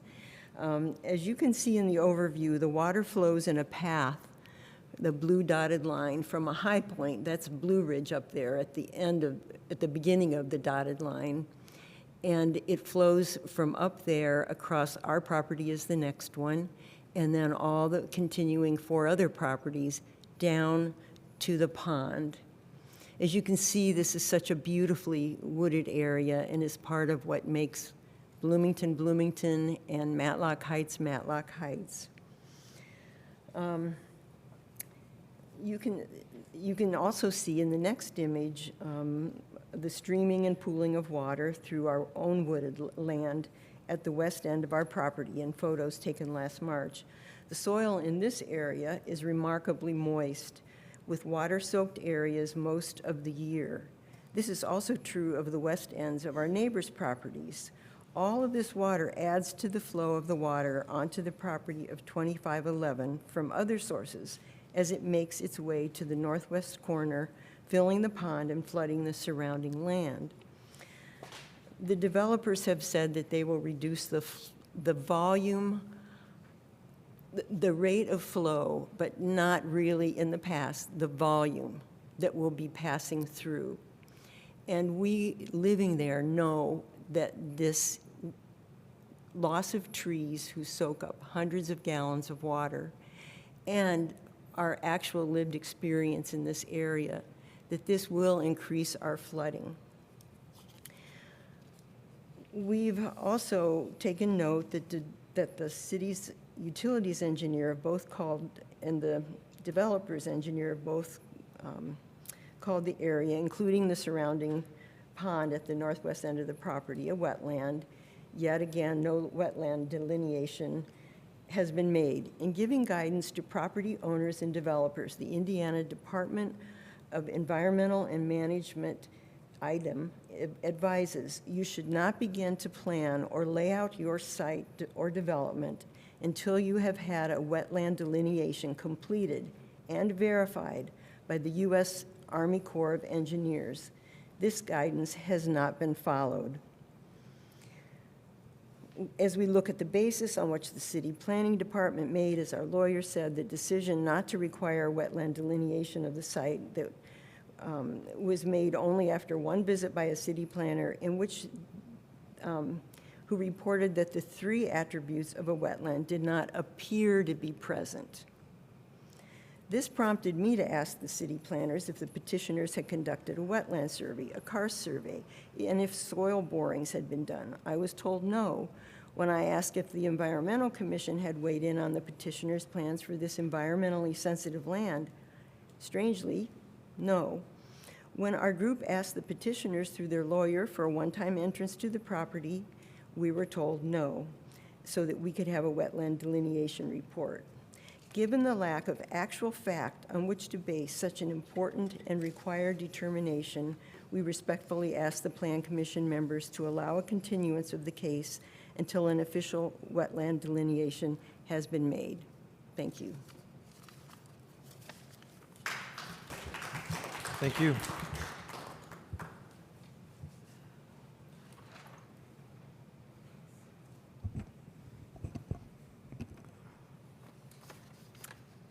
Good evening, members of the Planning Commission. My name is Jeannie Ream, and I'm a resident of Matlock neighborhood. I'm here tonight to voice my concern regarding the proposed development at 2511 North Dunn Street, specifically focusing on stormwater mitigation, public safety, and long-term developer accountability. First, we must address stormwater mitigation. As we have witnessed this year, flooding is a critical issue already impacting many Matlock Heights residents. While the developers have proposed a retention basin, it is not a comprehensive plan. We need concrete technical details, specifically who will manage this basin long-term. Will there be training and maintenance records? What is the inspection schedule to monitor the drainage and prevent algae growth? We've seen that in our nation's capital as a problem lately.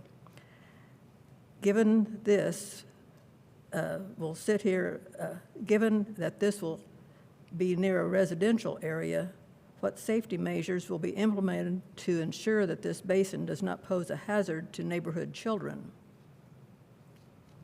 My second point, is vital infrastructure and emergency access questions remain unanswered. A 4-acre development introduces significant logistical demands. Has adequate space been allocated for essential sewer, water, and utility lines? Will utility providers have unhindered access to maintain their services? Will the site layout allow full immediate access for fire and emergency vehicles? Finally, we need to address developer accountability. Will the developers simply build on this lot, sell the units, and then move on to their next project? When infrastructure or drainage issues inevitably arise at 2511 North Dunn, who steps in? Who will finance and maintain the common grounds and infrastructure outside of individual homeowner lots? On these last 2 points, if the developer moves on, will the city assume responsibility for future problems of drainage, algae control, street upkeep, and tree control? While Bloomington desires housing growth, it must not come at the expense of established homeowners who have invested in, maintained, and sustained this community for years. I urge the Commission to defer approval until more questions have been answered. Thank you very much for your time. Do anybody have questions while I'm here? Thank you. Thank you.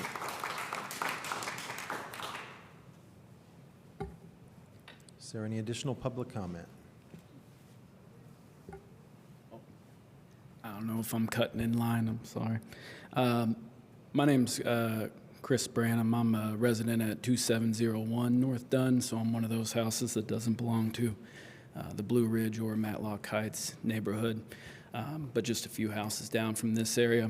You know, I just wanted to speak on one of the proposals about running the road north, and this idea I think a staffer maybe alluded to last time that, well, in 100 years all that land will be developed anyway. Well, God, I hope not. I invite any of you to come step into my backyard where my little kids play. My 6- and 4-year-old. Jenny and Thayer and Jim and Julia, my neighbors here, have met both of them. You truly walk into our backyard and it is a courtyard of just greenery everywhere. In fact, a couple years before I was born, you know, Bloomington was named one of Indiana's first Tree City USAs, right? That's a big badge of honor. Probably growing up in Bloomington is part of the reason why I care so much about environmentalism. I remember my dad working as a custodian at Marlin Elementary, and coming home and deciding we were going to start recycling from then on because Marlin started. So I appreciate the commissioner's comment about you know, the idea of just increasing this impermeable space and cutting down these trees. The idea that we have a developer wanting to save trees, and we have people saying, well, you know, we got to run this to the western edge because we want connectivity. Is it just connectivity for connectivity's sake? I live on the road. I'm able to get to Old 37. I can drive by the dam. I can get on Glendora. I don't have a road going out my backyard, and somehow I still manage to get there. If this road is put through, the way it'll function is the same way when I was at Bloomington South, and we were coming up Henderson, and it got backed up at that four-way stop by Frank Southern. What did we do? We cut through that neighborhood there, often rolling through stop signs, driving way too fast so we could beat people to line to get to park a little bit closer. You put this road in, that's what Tamarack's going to become, okay? A residential community filled with a lot of retirees that are walking on that road. Suddenly this will become a quick, easy way to cut through all of that. So what I'm largely speaking in support of is the idea of allowing a cul-de-sac if this proposal goes through, because one, it's just a good thing to save trees when we're dealing with climate change and the heat waves and all the stuff we're going through. And for another reason, that we don't need this connectivity. I'm not sure what the purpose of it serves, right? So, like I said, I didn't have anything prepared, but I just wanted to speak on in support of allowing that cul-de-sac. So, thank you.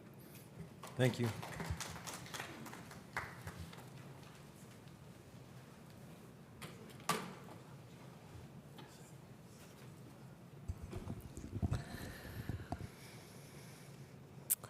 Good evening. My name is Robin Halpin Young. I live at 331 East Glendora Drive. This is my third time I've stood before this commission. The first time, I came believing that by appealing to the commission with firsthand knowledge of the situation and awareness of how strong and clear neighborhood opposition is, that I would be able to help convince the commission that the high-density development at 2511 North Dunn currently being considered is both unwelcome and unwise. I was shocked to realize that the commission does not seem to care about the sentiments of the people living near or next to the development. Our concerns seem to be being ignored. For example, we are being told that steps will be taken to protect our properties from rampant surface water flooding. Yet we know for sure that the 100-year flood water marker, which is the top of the standard they are using, is no longer adequate. Logic tells us there will be increased flooding because 75% of the area will become impermeable. In addition, they are not accounting for water flowing onto the property off North Dunn and the property to the north, or that water is currently being taken up through the roots of mature trees. Why should we take comfort in any of this? It was in a meeting with our local group had with the CBU that we were told that they do not include the amount drawn up through the tree's roots, that it is not part of their calculation. Yet, a simple Google search reveals that a mature tree can draw up to 100 gallons of water a day. Why not include that in their surface water calculation? The water will no longer be drawn up by a mature forest once the trees are cut down. Concerned Northside neighbors have requested information with a Freedom of Information request, hoping to better understand CBU and the Environmental Commission's actions. We have received huge sections of email records that have been entirely redacted. Why? And why has the Environmental Commission failed to provide an official assessment? The area was once considered one of the city's top conservation priorities. Why has this changed? It seems the whole project is moving along without a serious environmental assessment. Many neighbors and other people familiar with the property are of the mind that it is a high probability that the property contains a wetland. I've lived next to the property for 23 years and have been on the property many times. I myself have observed a definite seasonal pond many times. In the spring, there are always peepers. If we have a long dry period, it may not appear to be a pond, but if an observer went after any rain at all, they would see a pond with water flowing in from many directions. We are petitioning here tonight that you include in any decision made that a stay on the development of 2511 North Dunn be put in until a wetland delineation may be conducted. The concerned Northside neighbors have a wetland delineation professional lined up and are prepared to cover the cost of the delineation. Currently, all we have to go on is the opinion of the Environmental Commission senior staff person that it is not a wetland. That person is on leave now, so we cannot hear how that opinion was formed. We need more than an opinion. The truth is, if a delineation were to be conducted, and if it is established that it is in fact not opinion a wetland, all bets are off for the development as it currently stands. This is presumably why the developers have refused to grant us access to conduct the delineation. Wouldn't it be better to know for sure before we let them decimate Sinclair Woods?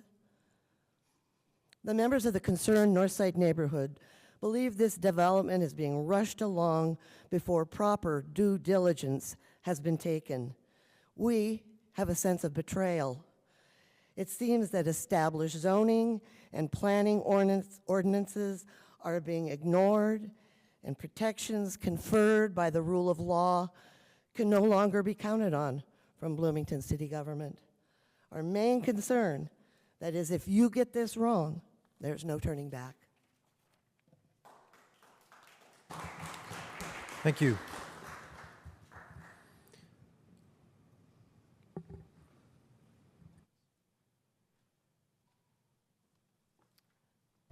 Hello again.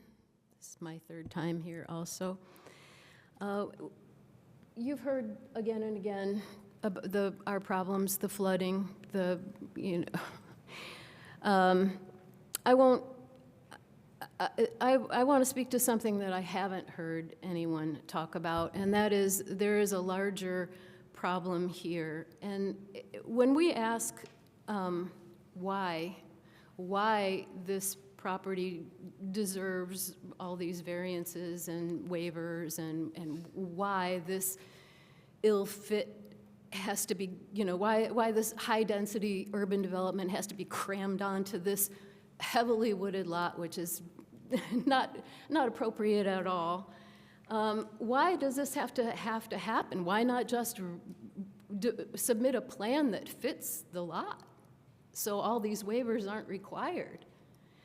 The only reason that I've heard or inferred is that the mayor wants it, and mainly that Bloomington needs more housing.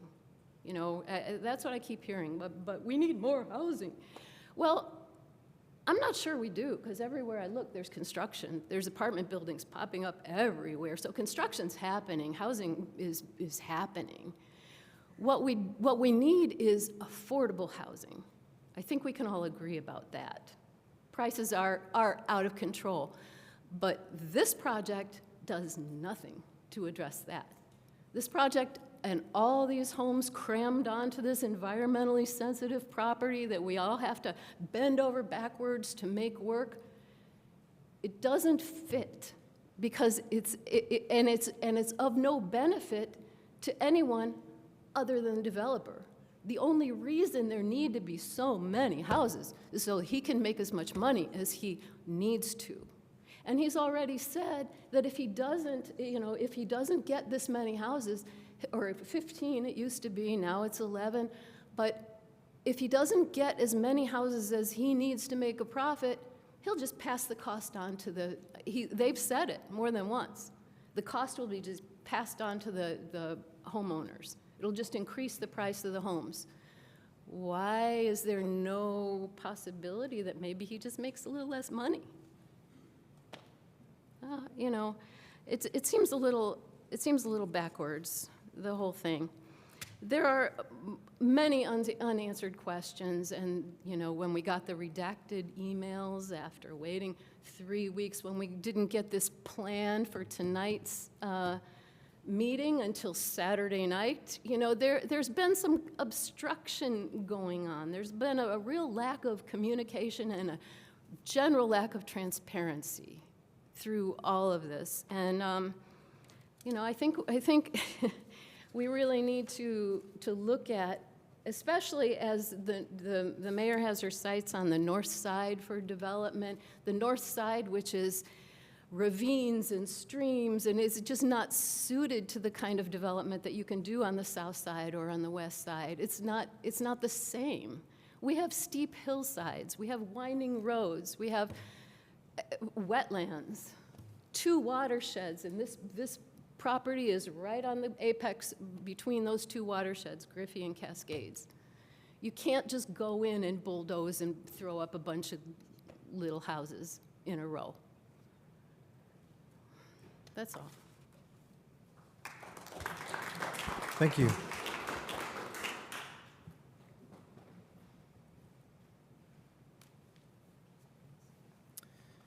Good evening. My name is Adam Will. I live at 211 East Gilbert Drive in Matlock Heights. While I have broader concerns about the plans for North Grove, I'm speaking tonight specifically about the structural necessity of the alley access requirement. The staff report notes that because this property is over 3 acres in size, it is legally required to utilize the traditional subdivision design standard. This means at least 67% of the proposed lots must be served by alleys. The UDO triggers this mandate for a reason. Traditional subdivisions introduce compressed layouts with narrow lot profiles. The alley network is required to pull parking, service vehicles, and utility access to the rear, preventing chaotic and hazardous front-facing drive cuts along a narrow neighborhood street. This infrastructure becomes even more critical when we look at the city's long-term vision for the dense development of the north side. If the city's stated goal is to integrate this development into a larger, highly connected, more densely populated network to the west and north, It is short-sighted to strip away the safety infrastructure needed to support that long-term growth. The petitioner is requesting a waiver from the alley requirement because this long, narrow property cannot physically accommodate both a standard public road and the required alley network. While staff recommends approving this waiver, doing so ignores two fundamental planning realities. First, if a development design triggers traditional density standards, but the land tract cannot physically support the safety infrastructure required for that density, then the proposed plan is simply overbuilt for the site. Second, if this area is designed for future urban connectivity, bypassing this alley requirement now creates a permanent, unfixable infrastructure bottleneck. You cannot logically champion future neighborhood connectivity while simultaneously waiving the safety mechanisms required to handle resulting traffic and service loads. By waiving the alley requirement entirely, the city isn't just making a minor design exception, it is granting the developer high density while removing the infrastructure mechanisms required to make that density safe for future residents and the surrounding area. If we're going to lay the groundwork for the city's future, we must build it right from day one. Please hold the line on the UDO infrastructure mandates and deny the alley waiver. Thank you. Thank you.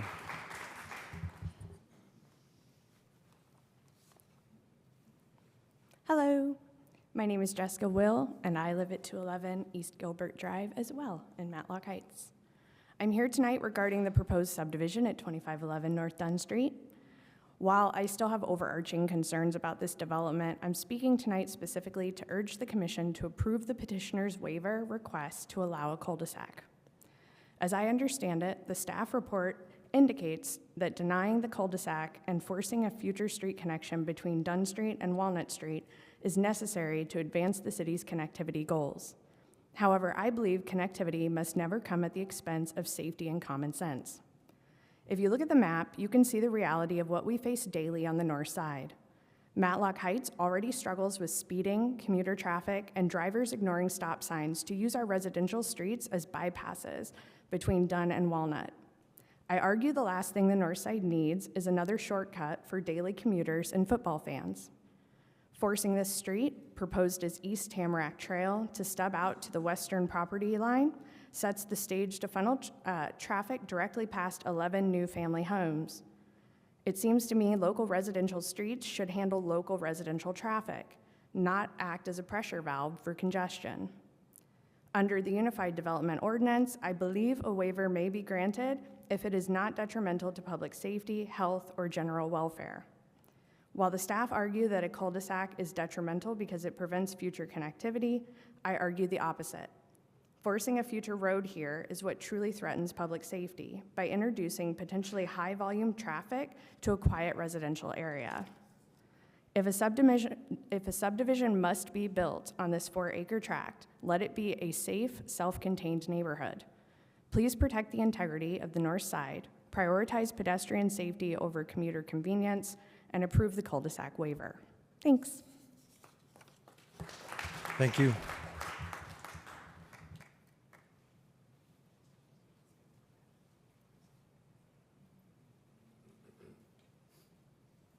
Hello, I'm Stephanie Dickinson, 2301 North Dunn Street, Matlock Heights. I wanted to also add a comment in support of the cul-de-sac to maintain the trees, the natural resources, and reduce costs. While I understand and fully agree with the value of connectivity specified in the UDO as a general best practice in the city for promoting a grid system and increasing transportation options, I believe the benefits are reduced in this specific context. If Jamie can show the visual just to remind us that we're talking about a connection between one specific lot that may in the future connect to a second lot on the west. I just wanted to mention for discussion that the west is then bounded by Walnut, a ravine, Cascades Park. There's not a lot of room for development to that side. Maybe similarly to the east, Tamarack Trail and Meadowwood, like was mentioned, is almost a semi-private road. They don't want the traffic. Either way, it's already developed. You have Griffey Lake to the north of that. So just food for thought that maybe the development around these areas for the future may be limited already, such that the value of the connectivity between these may be limited. Additionally, I wanted to point out the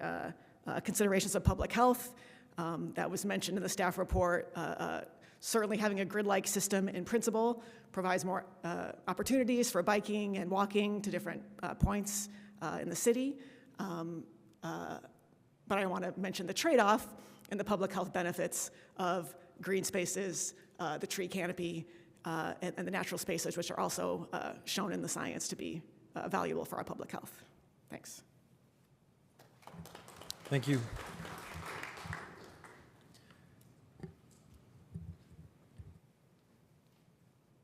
I forgot to sign in.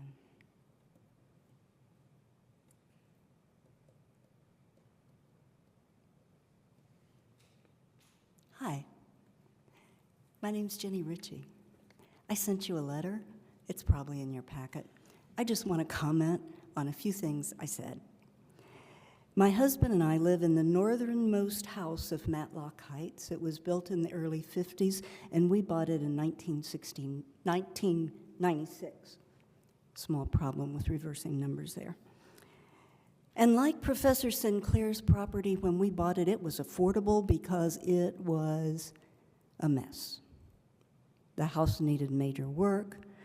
The yard was an over-chemicalized 1950s landscaping disaster. But we saw the potential for development because we wanted to develop this property. Only instead of developing it for profit, our intent was to develop it to see how much natural life, particularly bird life, it could support. And to that end, we have devoted 30 years to making improvements on this property. We have built homes. We have built homes for multiple species of birds, for many, many amphibians, and we have built denning places and nesting places, and we have built connectivity for wildlife in our neighborhood. We've put a lot of effort into planning it. For 3 decades, we've been planting native plants and observing the results of planting those things.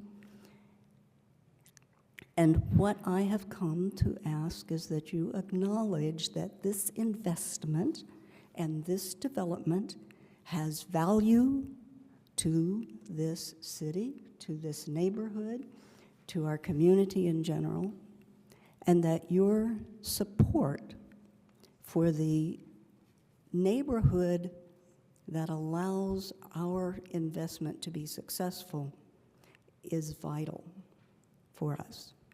That we know, and we know from direct experience, when 5 mature trees were cut down in the lot next to us, we saw diminished bird populations, we saw diminished reproductive success in the bird species we have, and we saw and continue to see drastic changes in the flyways, the ways birds move through the neighborhood.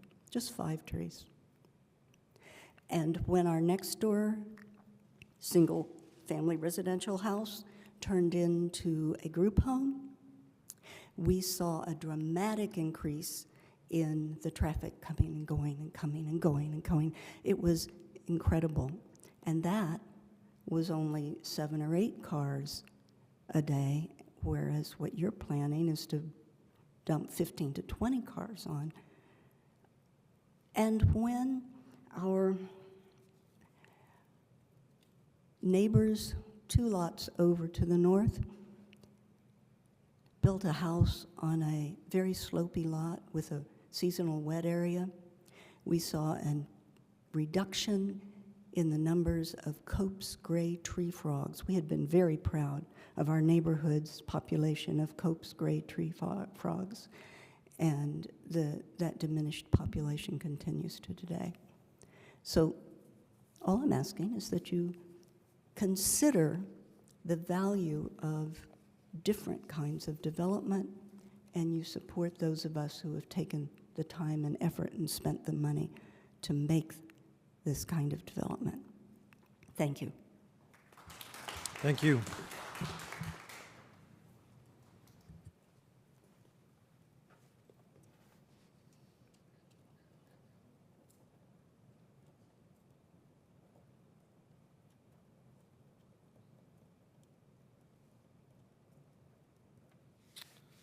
Good evening. Caleb Throckmorton. I'm the Neighborhood Association President for Matlock Heights. This is more of a point of clarification. I keep hearing this property being referred to as a new neighborhood. It is in fact part of the Matlock Heights neighborhood. It's part of the Matlock Heights Neighborhood Association. It has been since May 15th, 1998, filed with the city and Housing and Neighborhood Development. So it's not, I don't understand if it is being called a new neighborhood or not, but it is part of our neighborhood, just kind of a point of clarification. Thanks. Thank you. Any additional public comment? Eric, do we have any online commenters? If there is anybody online that would like to speak to this petition, please use the raise hand function and we can recognize you.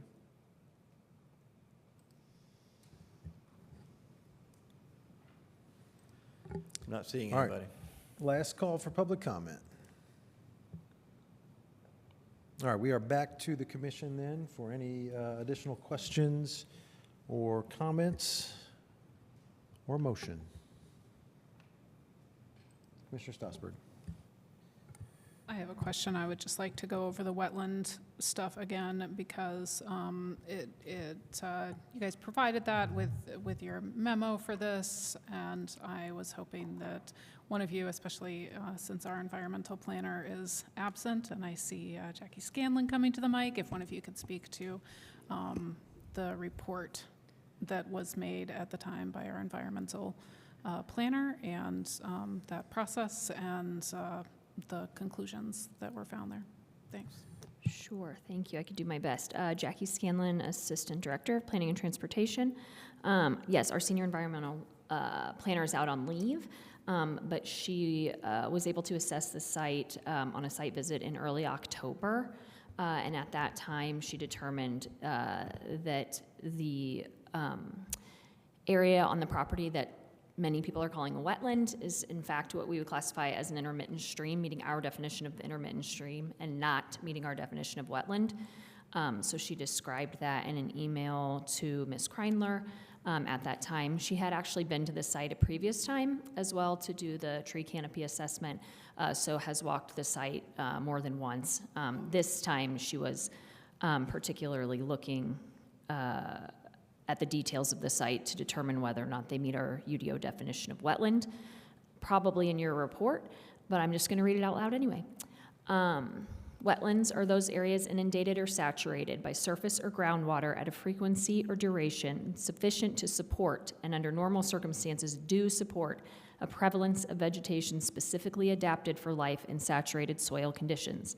Wetlands generally include swamps, marshes, bogs, and similar areas. For the purpose of this definition, a wetland must have one or more of the following attributes, which one of the members of the public spoke about. The three are listed as: at least periodically the land supports hydrophytes, the substrate is predominantly undrained hydric soil, and the substrate is non-soil and is saturated with water or covered by shallow water at least some time during the year.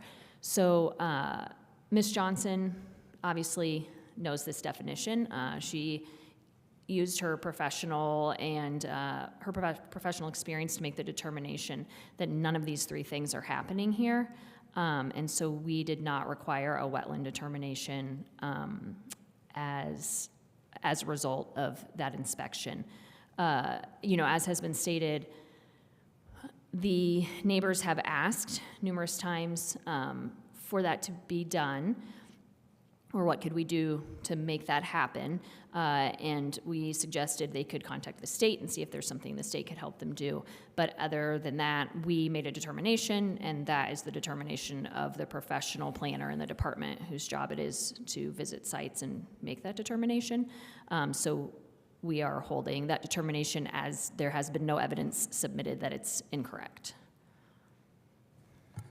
As a follow-up to that, so one of the things on, I suppose, number 2 and number 3 talk about what kind of soil it is. And so one thing it says is the substrate is non-soil, or the substrate is predominantly undrained hydric soil.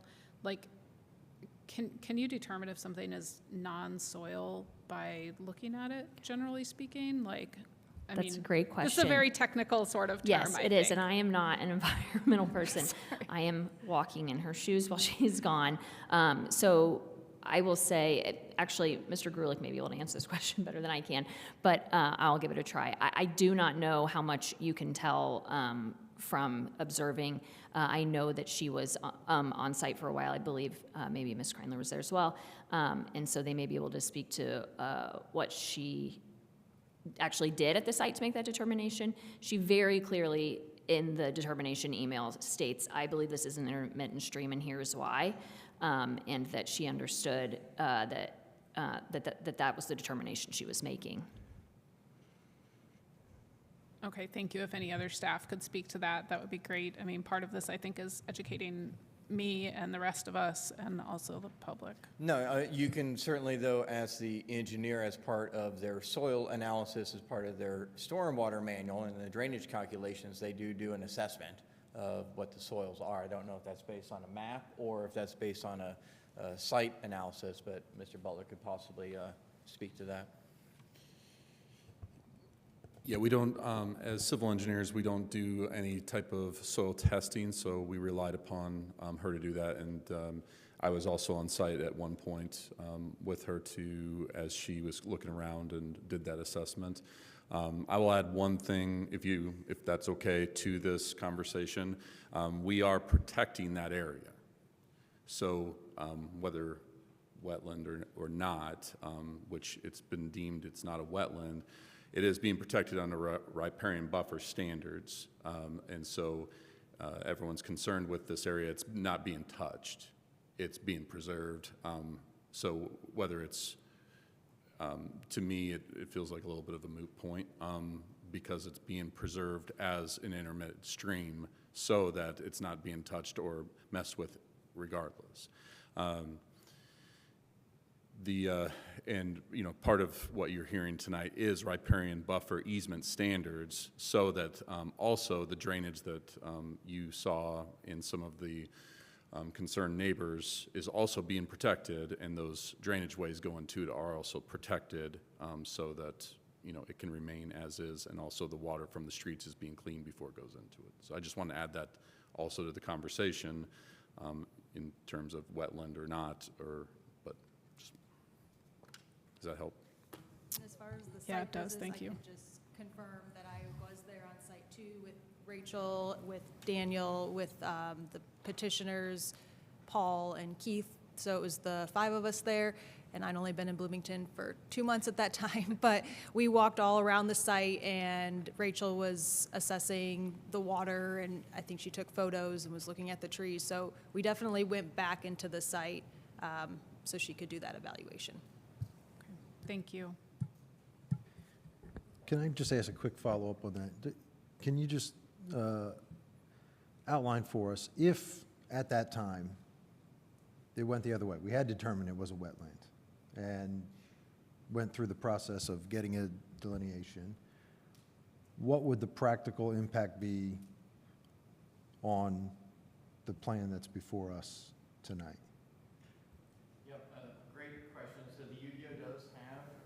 Environmental restrictions for what you can do for a wetland, and so they're very similar to what it says for a CARS feature, where it says you can't do any disturbance within 25 feet of that wetland feature. So the first step is determining where the boundaries of that feature are, and then there's a 25-foot buffer that is placed on that.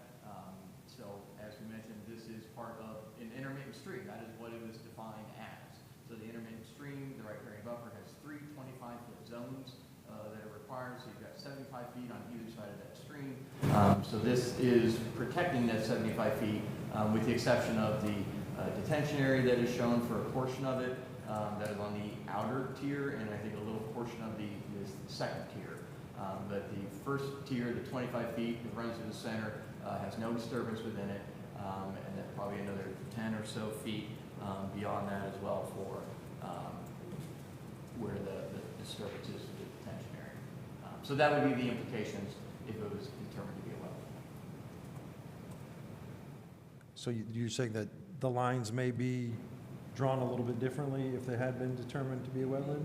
Depending on what the boundaries are for the wetland, if it's dead center as it is now, it's already being saved and having a 25-foot buffer on both sides with nothing in it. Thank you. Other questions or comments? Commissioner Kinsey? Go ahead. I have one on this same issue. In addition to the question that I think, I mean, this is a smart one of what's the area that would be protected or not developable, let's say that, with a boundary. I think that is a great question, and I'm glad you asked it because it was on my list too. And I wonder if you can speak at all to what else would that mean for non-developable? Would that prohibit anything nearby? So I'm asking for any expansion. I would love to hear the petitioner talk about this more too. Anything else about the area? And then the second really straightforward question is about if there were, one of the, I think it was the attorney actually, who indicated that the Plan Commission can require a wetland review. Is that correct? Is that statement correct? And how can we determine if that is correct? So one. So to get to your first question, so the implications of that, like I explained to Councilmember Whistler, is that there would be a circle for what that wetland would be, and then there's a 25-foot buffer that is drawn around that. So it just depends on where that circle is, whether it's a small circle or a much larger circle. But as I mentioned, our staff went out there and determined that it was not. It was just an intermittent stream. And so that's how that was arrived at, as Ms. Scanlon pointed out. So as part of a, if the Planning Commission feels that they strongly disagree with staff, they can certainly request a wetland delineation study. You can also make it a condition of approval. The petitioner is here tonight to request primary plat approval. So you could certainly condition the primary plat approval with that. That would be done prior to the secondary plat. So that would be, I'm sorry, that would be the way to handle that. The question I think I'm trying to get with my first one is that even if a boundary were indicated, it wouldn't make it undevelopable. The whole area would not be, obviously there's already a home, or there was a home on it. I'm just trying to determine how far this can go and if the petitioner has anything to say about this whatsoever. Yeah, so it just draws that 25-foot buffer around there, says no disturbance. So you can't do anything within that 25-foot. No grading, no structures, nothing. Yeah, I'm looking at the map now, and right now there's a line with a 25-foot buffer outside of that, and then there's additional 25 and then another 25, and some of the grading for the pond is within the second one. So right now you're getting a 25-foot protection. It would just matter how far, if it was determined to be a wetland, and how far out would that go. It's possible to push back the grading limits a little bit, but just looking at it now, we're not too snug up right against some of that 25-foot that it would make a big difference. It would be possible that it might move back those grading limits just a little bit, but I anticipate not much. Yeah, I suppose where I'm getting is it makes me want to see a map with even the suspected wetland area. I'm not going to get into calling it a wetland now that I know the strict definitions, but whatever the suspected area is on the plat, what that looks like, and then how much more that would eliminate from the proposed development. To me, that would be an interesting. So you can see that on sheet 5 of the petitioner site plan. It's a enlarged kind of grading of the north or northwest side of the site. Is it possible to bring that up quickly? Yeah, we can certainly bring that up. I don't know if you'll be able to see it as clearly as if you were to look at it, but we can pull it up. So, you know, the feature area, so I'll just kind of zoom out a little bit here. So this center line right here represents the center of the intermittent stream as it moves through the site there. And then so the feature area, the low-lying area, is down in this area here. So there is a 25-foot buffer that is shown here that no disturbance is happening within. And then as Mr. Butler indicated, you know, depending on where you draw that circle, you know, some of the grading and the outlet for this might be close to that, but those are the only real implications or improvements that are shown anywhere close to it. Mm-hmm.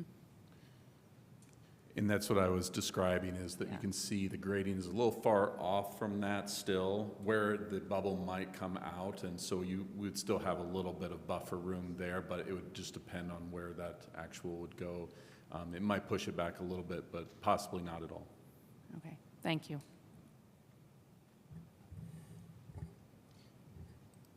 Any other questions from commissioners? Commissioner Bishop. If the city's environmental professional would have seen evidence that it were likely a wetland, would they have elevated that to the state or federal level? Because there are certain channels that you go through either IDEM or the Army Corps of Engineers. Jackie Scanlon, Assistant Director. Yes, I think, well, Eric can correct me where I'm wrong, but she doesn't elevate it to the state. It's just a separate process that could be done. It's not on the National Register of Potential Wetland Areas, so they aren't tracking it currently. But yes, I think one of the reasons we, besides the fact that she as a professional made the determination, is that there has been no evidence submitted that it's incorrect. So yes, I think we were open to, if that existed. It's obviously, the neighbors are in a weird situation because they don't own the property, so they can't get on there to present evidence. But we, based on the evidence that we found, felt that that was an appropriate determination. So if she felt there were evidence of it being likely to be a wetland, she would have made that determination? We've done that. She has done that before. We semi-recently had a project at St. Remy where they had a wetland determination that she was very heavily involved in. Okay. I have one more question, but it's not about the wetland. Next one's about the cul-de-sac hammerhead turnaround piece. So the idea is connectivity. My question is you know, it's not really connecting to anything except for a private commercial property. Is it customary for us to require developers to provide a road to a private commercial property? Because that doesn't provide connectivity in the sense that it would go to another road or another potential road. I would be curious to see if that's normal. Yep, so, you know, connectivity is, I don't want to say, you know, a two-way street, but it starts somewhere. You know, you build a road and then it gets extended as development happens along a corridor. So that would, you know, be exactly what we would be accomplishing here is stubbing to the property line. It could be the west, could be to the north. You know, either of those are viable options to connect to. You know, so the plan would be that you stub to the west, and then when property to the west develops, you know, if it subdivides, then it would have to install a public road. If it didn't, it was just a redevelopment, then we would connect it with a private drive and still connect, though. So the connectivity would be accomplished, and then further when the properties to the west develop. And, you know, as we've talked about in several discussions here at the Plan Commission, you know, given this location, you know, it directly aligns with Tamarack Trail. You know, when you look at this map and you zoom out a little bit, you know, what would be the reason why you can't stub to the west property line? You know, what are the factors that prevent that? Yes, we certainly acknowledge that there are trees. We acknowledge that there is an intermittent stream that is present here. But there are properties all over Bloomington that have roads that move across streams. You know, you have culverts or bridges. You know, they went to the Board of Zoning Appeals. They came up with a tree remediation plan to offset the removal of the trees. So there's just, you know, from staff's perspective, you know, we have not seen a peculiar condition about the property that prevents the road from stubbing to the west property line. You know, obviously this is a really big issue, as we made a purposeful change to the UDO a long time ago to prohibit cul-de-sacs. And you have to make a hard argument of why you cannot stub to a property line in order for a cul-de-sac waiver to be granted. And so that's where we've struggled with. Okay, I know Bloomington spends quite a bit of time and money on traffic calming studies and implementations, a lot of times after the fact. This seems to invite an unnecessarily high amount of traffic into a residential area if it were to be required to add a road onto it. So wouldn't that be counterintuitive to the traffic calming activities that Bloomington typically engages in residential neighborhoods like this? No, not necessarily. In fact, I think it would really kind of help in all of these situations when you have these local roads that provide alternate connection paths between major corridors. It takes the pressure off of those bigger roads. So in this case here, instead of somebody having to go out to Dunn Street, all the way down Dunn, down to Bypass, and then up Walnut just to get to where they wanted to go in the first place, if there'd have been a shorter, quicker path to get there, they would have taken that. So it takes that congestion off of there. Local streets, when they're appropriately designed, are calm in and of themselves. This will just serve, for the most part, these lots, but it will also serve to provide the residents of this area the ability to get west, whether it be walking, biking, on a car, the ability to get west without having to go on to Dunn Street or the Bypass. And they're able to get a safer path to where they're wanting to go. Okay, thank you.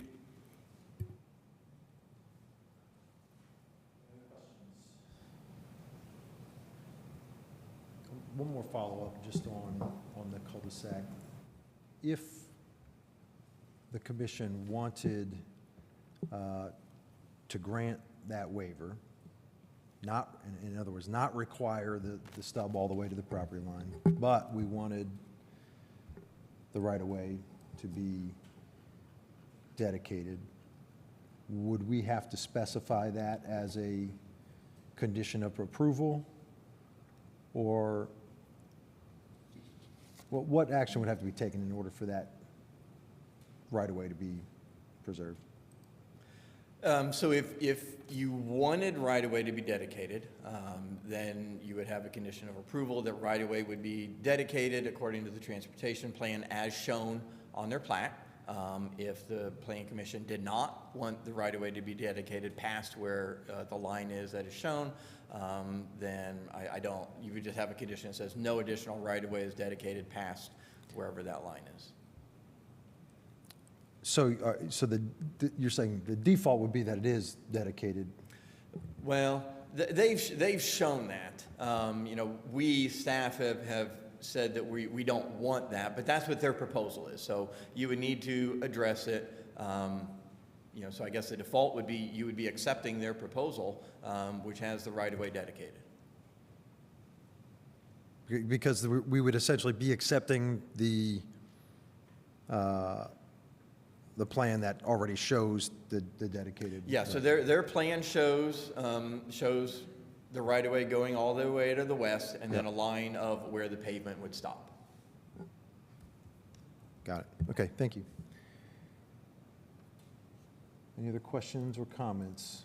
Or are we ready for a motion? Just as a reminder, the staff recommendation is that we adopt the proposed findings, approve the waiver requests for less than 67% of lots to be served by alleys, and for the amendments to the riparian buffer easement language, but deny the waiver request to allow for a cul-de-sac with two conditions as listed in the packet.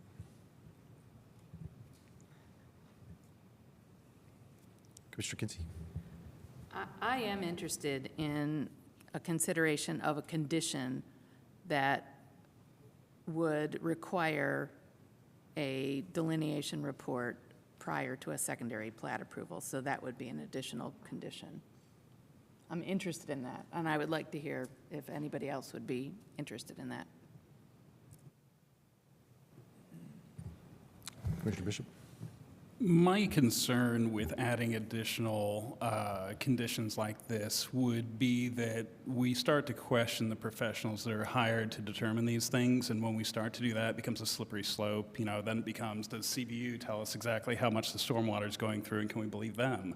Can we believe the price of concrete or asphalt from our other professionals? So it calls into question the very nature of why we even have these staff reports here to tell us, because they know these things in very intimate ways that us up here do not, and the general public might not. And I'm not well-versed enough in environmental studies and hydrogeology to be able to make that determination on my own.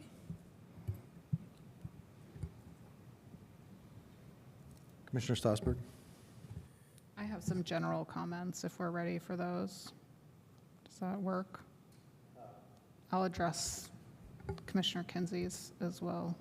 Yeah, sure. Go ahead. Okay. If you have a response to Commissioner Yeah. Kinsey's request, please feel free to offer that as well. I'll start with Commissioner Kinsey's request. I basically agree with Commissioner Bishop that, I mean, my questions of staff about that were to clarify both for ourselves and the public that our staff did the due diligence that we expect of them as professionals, and I think that they have done that.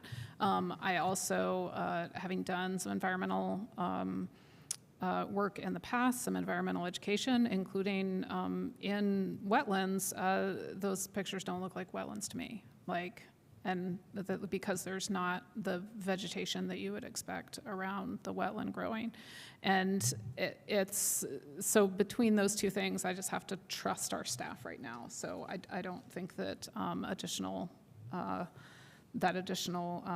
condition is warranted.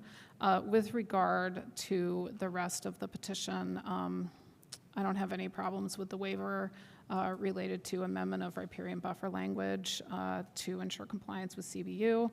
I really generally don't like the alley waivers. I think that we should generally have alleys in subdivisions. There was a commenter that said that. In this situation, I do think that it kind of meets those requirements in terms of the narrowness of the lot, and there are not actually very many houses that are being planned on here. This is not dense. This is in no way a high-density development in terms of the number of houses or how much property each of them would have on it. I've compared it in terms of acreage to other areas of Bloomington. It is not that dense. And it might feel dense, but it's not even actually that much more dense than what already exists over there in some places. So I'm okay with the alleys in this situation because I appreciate, or okay with not requiring the alleys in this situation because of that. However, I also really appreciate what another public commenter said about the idea of requiring the through street not being super compatible with not requiring the alleys, which also makes me lean toward allowing the cul-de-sac waiver and to put in that hammerhead. Because those, I do think that there could potentially be a problem with cut-through traffic there in a way that would necessitate something in the future, and considering we're not even sure exactly the timeline of requiring that. I also think it's interesting, there was a message that we got at some point from the public who mentioned that the other side of Tamarack Trail there is a private road. And so then that also kind of strikes me as a little bit funky, is that we're kind of depending on this throughness as part of this connectivity with a private road, because that private road could be changed at any time. And then that would also change connectivity. And I do recognize there's a lot of delicateness over there in that area because of the proximity to the IU sports complexes and traffic, and that gets dodgy. So allowing the alley waiver and then also having the through street strikes me as a little bit wonky. I am not in favor of the right-of-way dedication because I really, and this is sort of like a question too, I don't feel like we as the Plan Commission should be able to say to the administration, you have to take responsibility for this area of land. You have to maintain it. You have to do this, that, and the other thing with it. That would be an interesting legal question, I think, if we were actually allowed to demand that kind of right-of-way dedication as the Plan Commission, especially if staff are saying no, and it does involve more than just planning at that point. It involves Public Works, it involves our police department, it involves like all of these other pieces of folks who maintain and keep our city safe. So, I think that those are my comments. Thanks. Commissioner Bishop.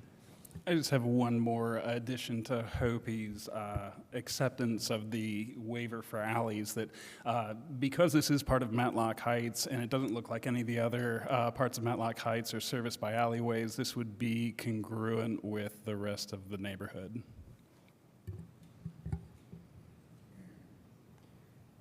Any other questions or comments or motion? Go ahead. So I would support the proposed conditional approval of having the wetlands study done. Not to throw any aspersions on staff, but people don't always get things right. And tonight we asked for an explanation of it. We didn't get a detailed explanation. The person who made the finding wasn't actually here. It sounds like there are some technical things that could have been asked, and we can't tell if they were asked or not. So I don't think it's crazy to say, let's go ahead and require that study as one of the conditions of approval. The people who are opposing the settlement are asking to pay for it. They've been forbidden from entering the property. It would have been a trespass, so they would have been able to do this themselves. So when the evidence is in one person's hands and they're saying, no, you can't look at it, it makes me want to know what that evidence is. So I would support the additional condition for approval there. As far as the waivers, I don't think any of them are justified. I think this land could be developed without a subdivision. I don't think we're allowed to grant any of these waivers, and I'm not going to vote for them. So, thank you. Commissioner Seaborn? I didn't want to say too much, but I guess I just want to talk specifically a little bit about the cul-de-sac idea.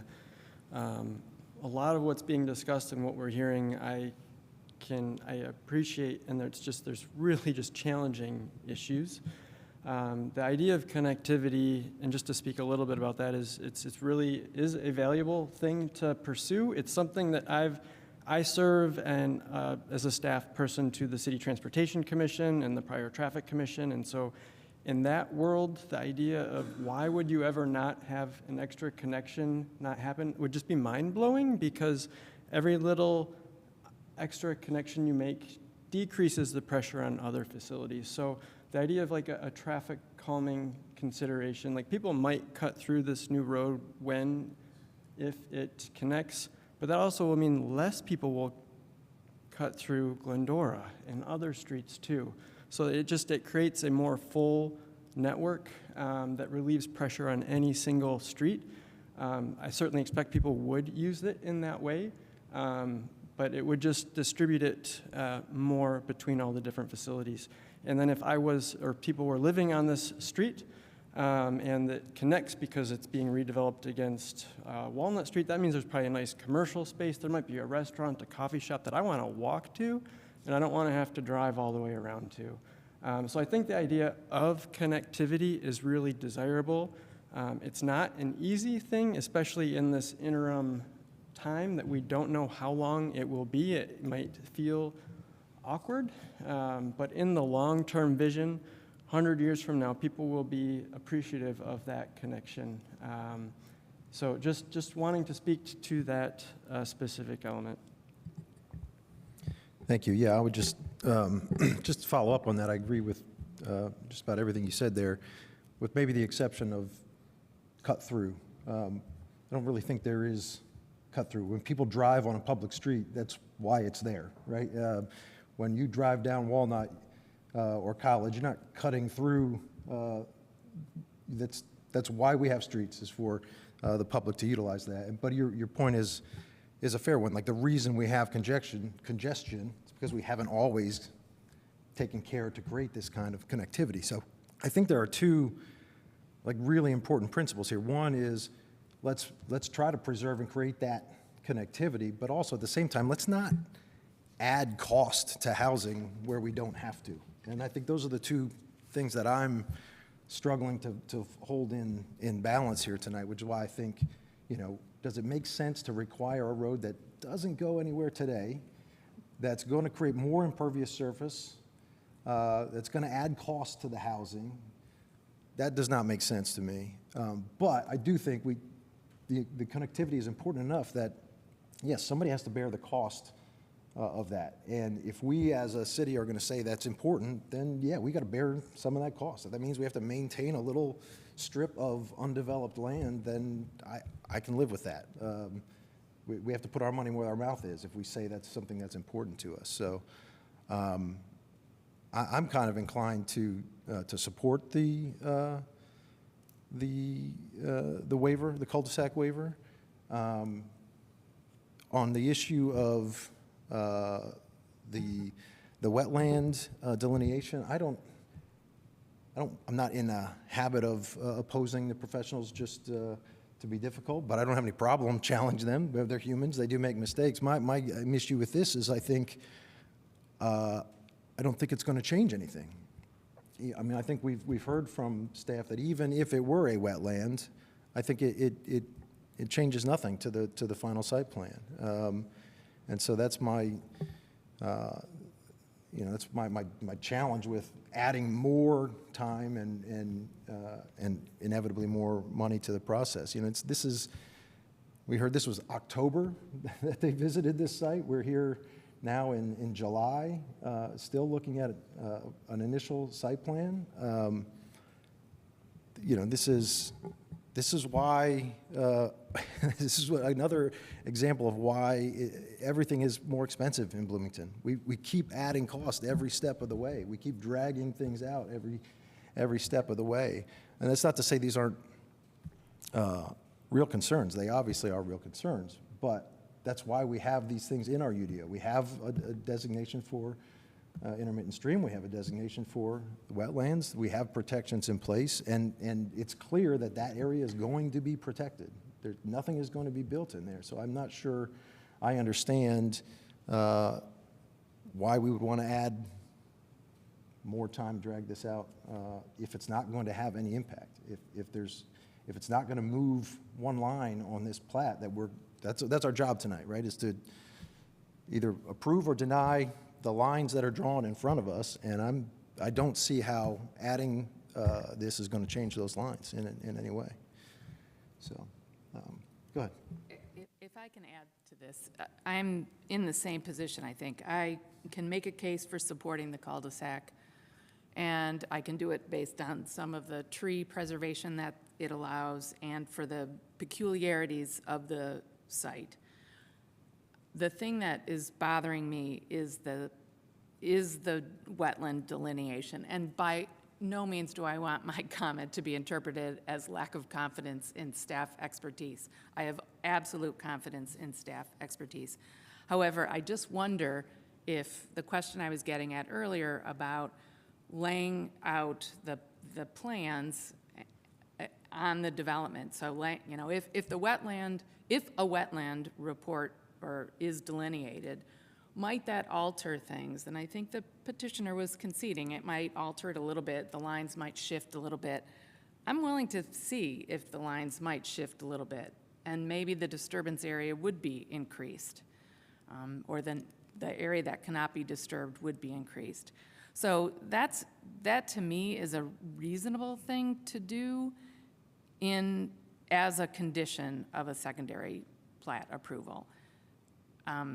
To me, that seems reasonable given some of the evidence that's been presented and the concern that's expressed. And I don't want to make this mistake. I don't want to make a mistake about the environment.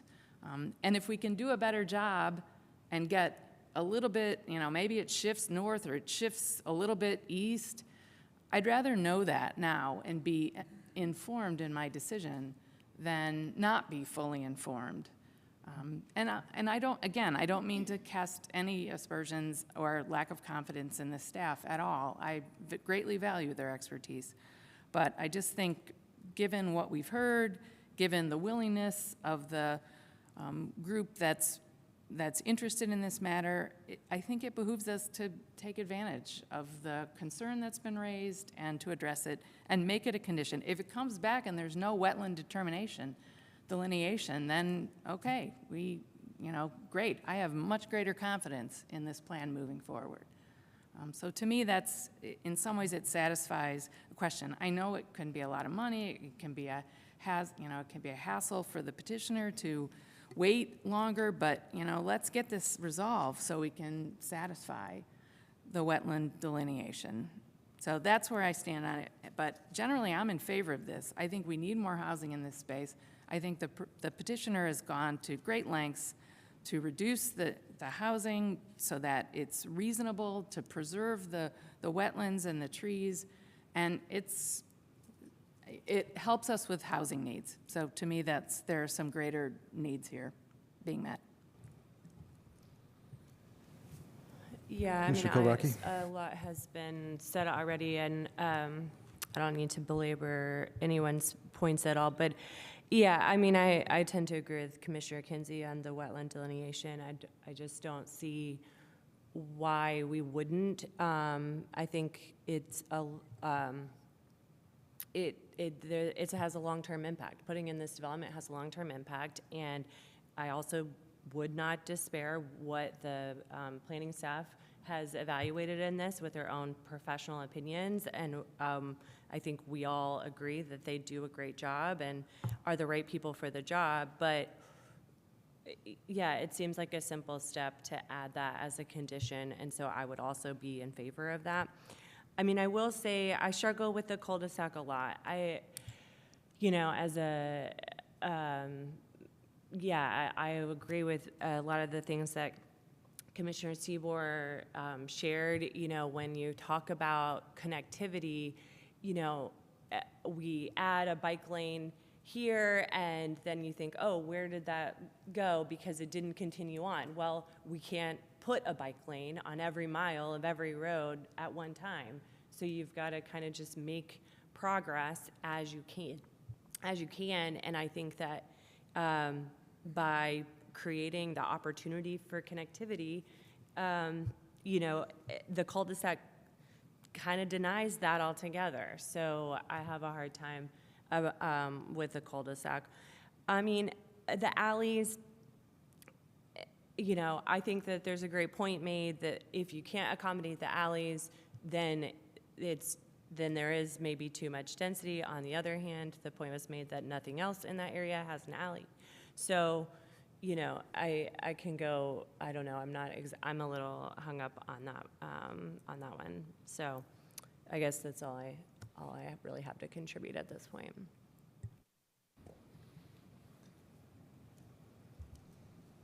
Well, we need a motion of some sort. Is anybody prepared to make a motion? Just for the Plan Commission's benefit, if you are planning to propose a waiver to allow cul-de-sac, you do need an alternative finding for that?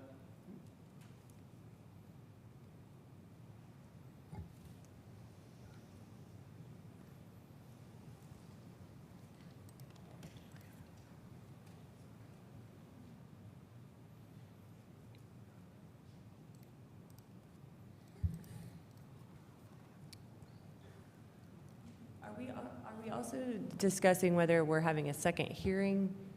This is the second, okay. I thought that there was. This is a second hearing. Well, so this is so there is a required second hearing as part of the waiver, so this is that.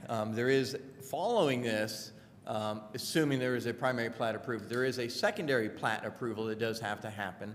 The petitioner has not requested that to be delegated to the staff, so that could come to the Plan Commission or Plat Committee.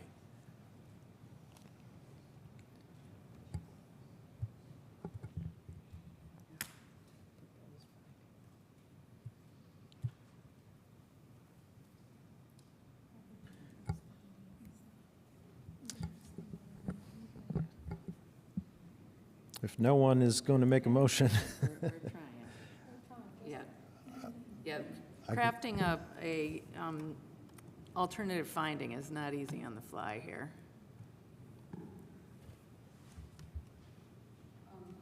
I would also ask that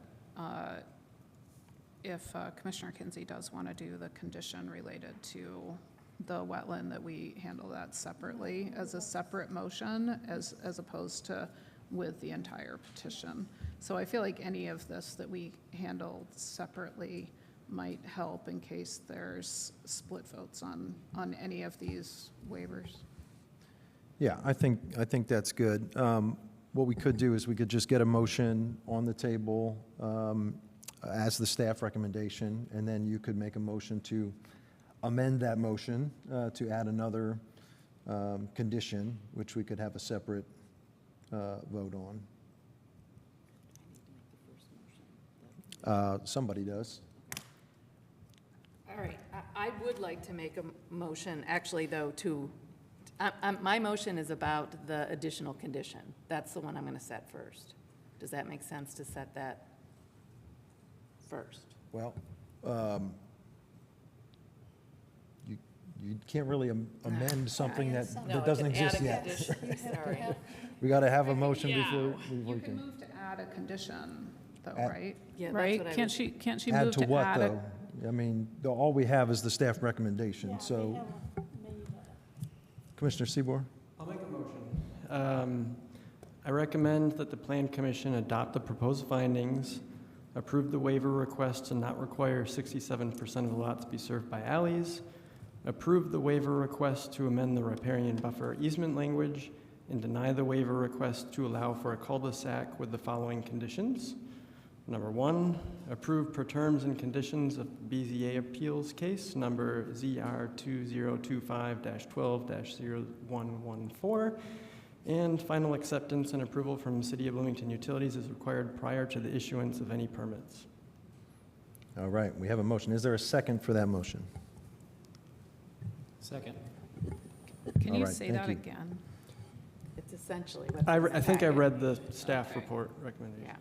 Exactly. Yes, so the motion on the table is essentially exactly as the staff recommendation. So now, if any commissioners would like to offer an amendment to that motion, we would entertain that at this time. All right, I would like to offer an amendment to the motion that was just made for an additional condition that would require a wetland delineation report prior to a secondary plat approval.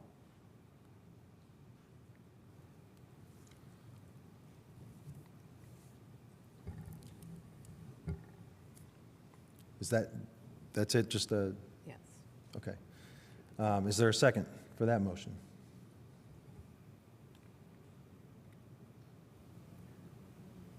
Second.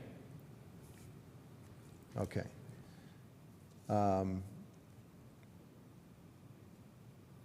Staff, you understand, you got, is that sufficient language? You got? Yep. Got that? So Mr. Seabour made a motion to approve per the staff report, and then Commissioner Kinsey added a condition for the wetland, and so that is the motion, approval with 3 conditions. Got it. Okay. So is any, You have to vote. yes, on yes. the It's not, condition. the amendment has not been adopted yet, right? It's just been proposed, moved and seconded. Is there any discussion on the motion to amend? So the recommendation that was provided to us for the amendment based on the delineation was to require it to be completed within 45 days of the primary plat approval, and I realized that there was no timeline provided in your amendment. Is that anything that you would reconsider? If you can, I would consider a timeline, but I thought the secondary plat approval would be sufficient as an endpoint. I don't know. I mean, please suggest something if there's a better way to prescribe this. I mean, you can certainly supplement your condition with that wording of prior to secondary plat approval, but I mean, And what would the timeline be then? whenever they file for the secondary plat. Is that enough for you?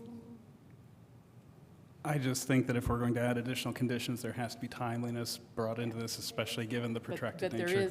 there is a normal schedule for a secondary plat. Yeah, they have 1 year to file for the secondary plat, so they have that time period before they file for secondary plat to abide by your condition.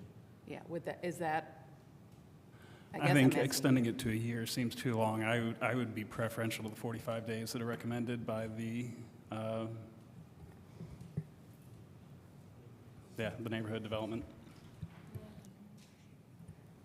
Yeah. Would you I accept guess that I'm- as a friendly amendment to your amendment? Well, I want to be accepting of friendly amendments. I'm not sure that I want to add additional timelines on things that are already have set timelines. That's my only trepidation, is adding timelines that already have established timelines. Yes. Well, and I think that, like, leaving it as the established timeline basically leaves it up to the petitioner to handle. Because that's part of what, I mean, the condition is saying, like, do this delineation. And we don't necessarily know exactly how long it will take. I don't know if the 45 days was researched. I don't know if it was random.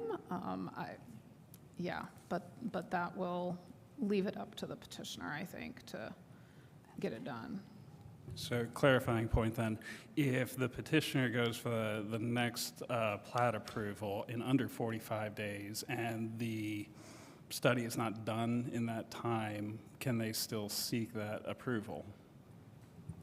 I think the answer would be no, because it would be required prior to the secondary plat approval. Okay, so where's the impetus to get it done in a timely manner then on the side of the neighborhood development? Because they could drag their feet in how long that takes. And I mean, I think in this, all that we are, according to the motion that's on the table right now, the only requirement is that it is done prior to secondary plat approval. There's no requirements in this motion as to, there's no specificity as to who's paying for it, who's hiring it, how it's getting done. So in essence, I think it would be the burden would be on the petitioner to make sure it's done before they come and seek that secondary plat approval. Okay, I appreciate that. I'm still not supportive, but thank you. All right. I also want to remind the Planning Commission that the petitioner does have time left if they wanted to add anything or certainly address any of the conditions. If the petitioner has a comment on this, how to handle or what they feel would work, I would love to hear it.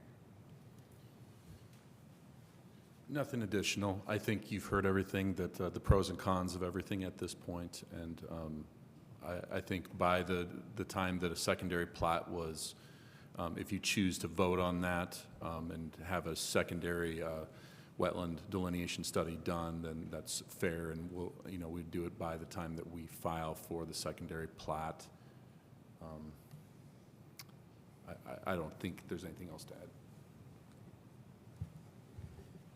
All right. Any other questions or comments on the motion to amend the motion to add a third condition of approval? Okay, let's call the roll on the motion to amend.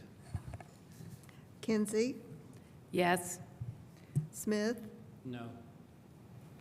Stossberg, No. Whistler, No. Burrell, No. Bishop, No. Korodke, No. Seaboard, No. All right, that Holmes. motion fails. So we now are back to the original motion, unamended. Just as, no, not everybody's voted yet, technically. Oh, I'm sorry. Holmes, Yes. Oh, I'm sorry. Yes, but you're on the record. All right, sorry about that. So we're back to the original motion, which is exactly the staff recommendation. We can entertain any additional motions at this time, or? I'm sorry? Never mind. Is there any additional comment, any additional motions? Commissioner Bishop? Oh, Commissioner Smith. From an impact to the neighborhood, they've made their case clear, although I just want to let you know from a density standpoint, this is not a high-density development. I pulled some numbers out of your neighborhood, and you're in the 0.4 to 0.6 acres per lot. That puts this in the 8 to 10 house range on this 4 acres.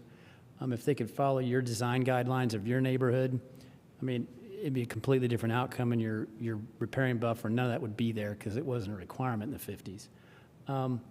With regard to the cul-de-sac, in listening to the neighbors, they really, putting that road through just adds more impact to them. I was first, let's not build the road and put the right-of-way in, but now I don't want that road built at all, connecting through there. I don't think it adds anything. And if there's a commercial, if that commercial property to the west of them gets developed, they're not going to be happy at all if there's a road cut through there. And that's going to be whatever goes in there is going to be high density. And they have a ton of frontage on Old 37, and right now 2 huge cuts. I mean, they got great ingress. If anything, I'd like to see a trail dedicated through there from the end of the road. So I don't know how to do an amendment to this request based on findings today. So I just want to say out loud, I'd love to see this hammerhead go in as opposed to this road being put through. I don't think I'd agree with the right-of-way being dedicated today, but I would like to see a trail right-of-way dedicated. Because we talk about walkability and bike path. I think that'd be a much more use, because I don't want them crossing the riparian buffer. I don't want them cutting down more trees. That's the whole point of tightening this thing up. Yeah, I think, first of all, you certainly can make a motion to approve the waiver request for the cul-de-sac. I'll do that. I still know how to do the findings. So I'll make a motion to approve the waiver for the cul-de-sac. All right, so we would have to, add another finding. Sorry, Commissioner Burrell? In terms of finding for finding effects, it's been stated by many people, by everybody that has been there, that there's a large canopy of trees with old trees in place. So finding effect is that this has old trees in place and a riparian buffer.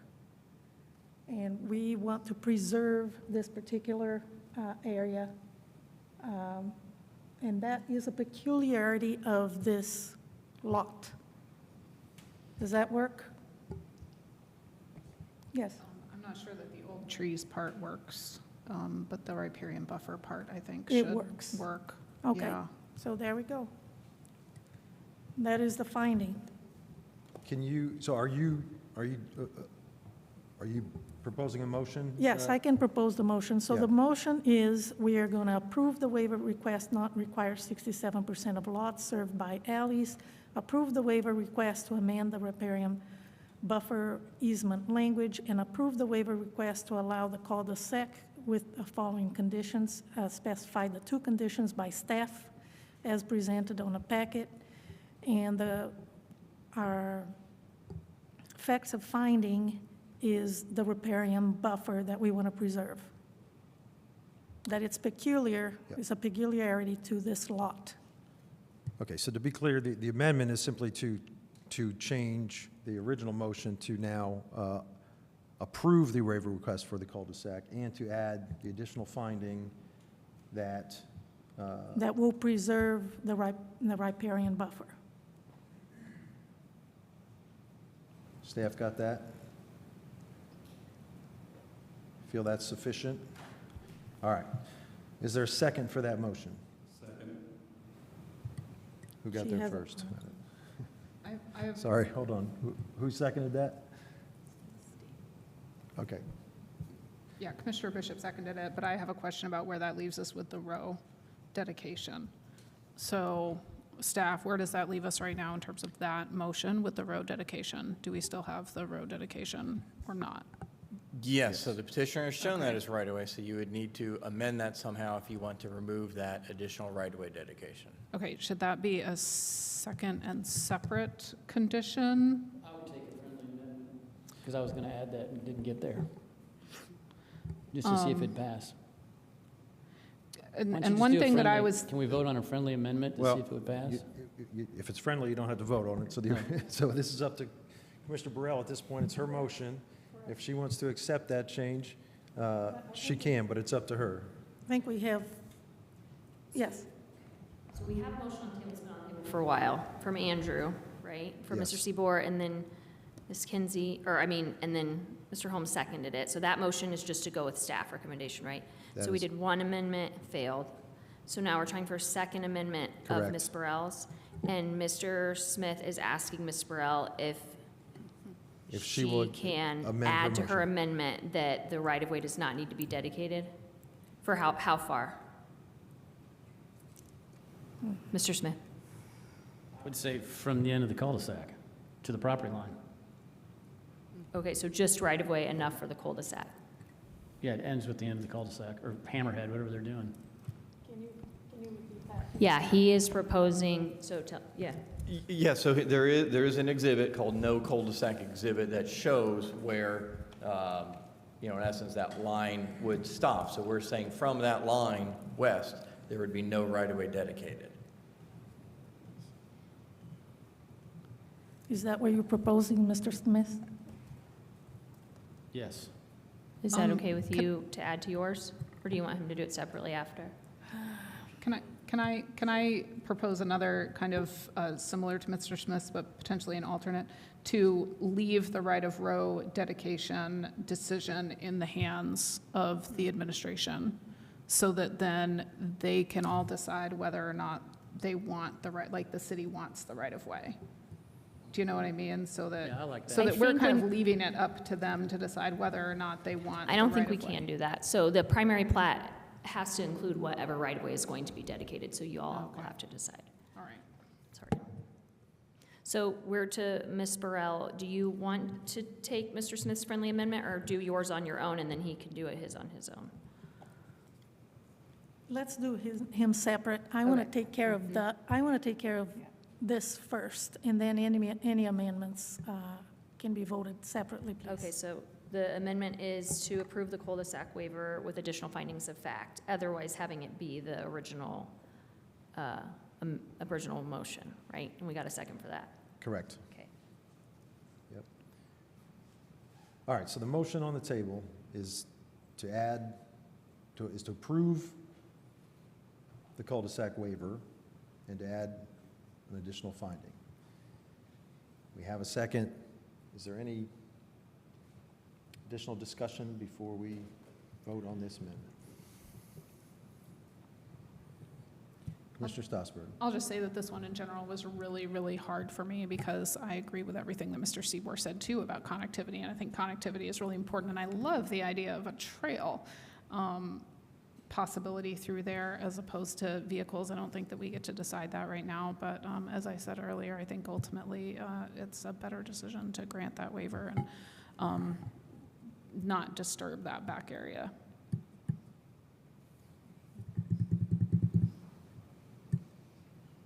All right, any additional comment?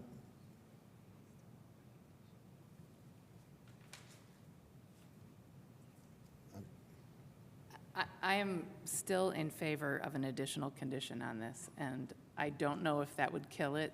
Well, you can add an amendment later. Okay. Once this is All right, but do I need to add it now or late? I Can don't know add what, it I don't know what later? your condition is. so I The can't really- the same one as before, the same one for a wetland delineation report prior to the secondary plat approval. I think that's already been, it's Can't we just- asked and answered. You've made a motion, we debated it, we voted on it, But it and was it with and it the other failed. one, but it was,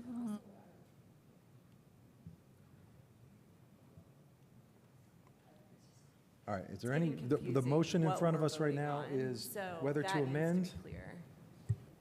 I'm sorry, Commissioner Kowarski, did you have a- It's getting confusing what we're voting on, so I think that what needs we to are be voting on right now. very clear. The motion that is on the table right now is to amend the original motion to allow for approval of the cul-de-sac waiver and to add a finding to support that.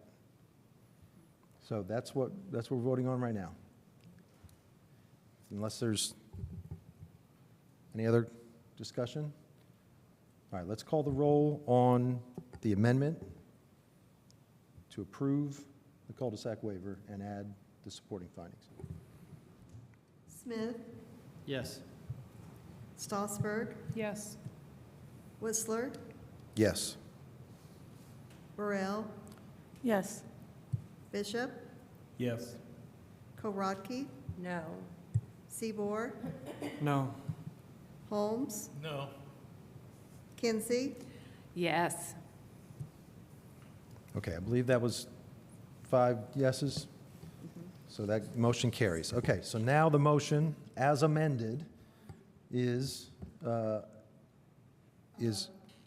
order, we do use Robert's rules here, right? So as, I think I can do this as a member of somebody with that first vote, Jillian's, Commissioner Kinsey's first motion to add a condition. I would like to redo that vote, please, because I don't think that everybody knew what it was that we were voted on.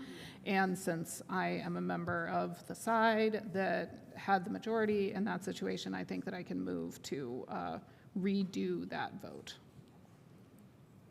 Just Okay. a clarification. So my, my motion was to approve all 3 waivers, correct? correct. Yes, so that passed. The other 2 were already included in the original motion. Okay. So you are just adding the third approval, the approval of the Okay. cul-de-sac Yeah, waiver. I thought I was just making a motion for that. So Yeah, does so- that mean we approved all 3? As it stands right now, the motion on the table, as amended, approves Okay. all 3 waivers. All right. Now, you asking, Commissioner Strasburg, you're asking to, I want to redo the vote on Commissioner Reconsider- Kinsey's condition. okay. Is there a second? Okay. And would you like to restate your original motion, just so we're clear here?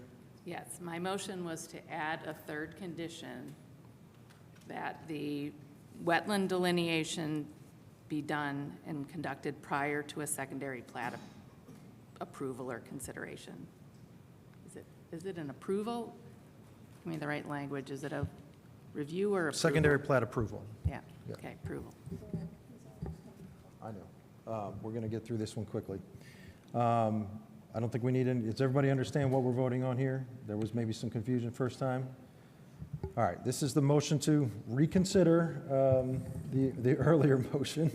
So we're just going to vote on this again. The vote here is whether you want to add a third condition to require a wetland delineation prior to secondary plat approval. Please call the roll.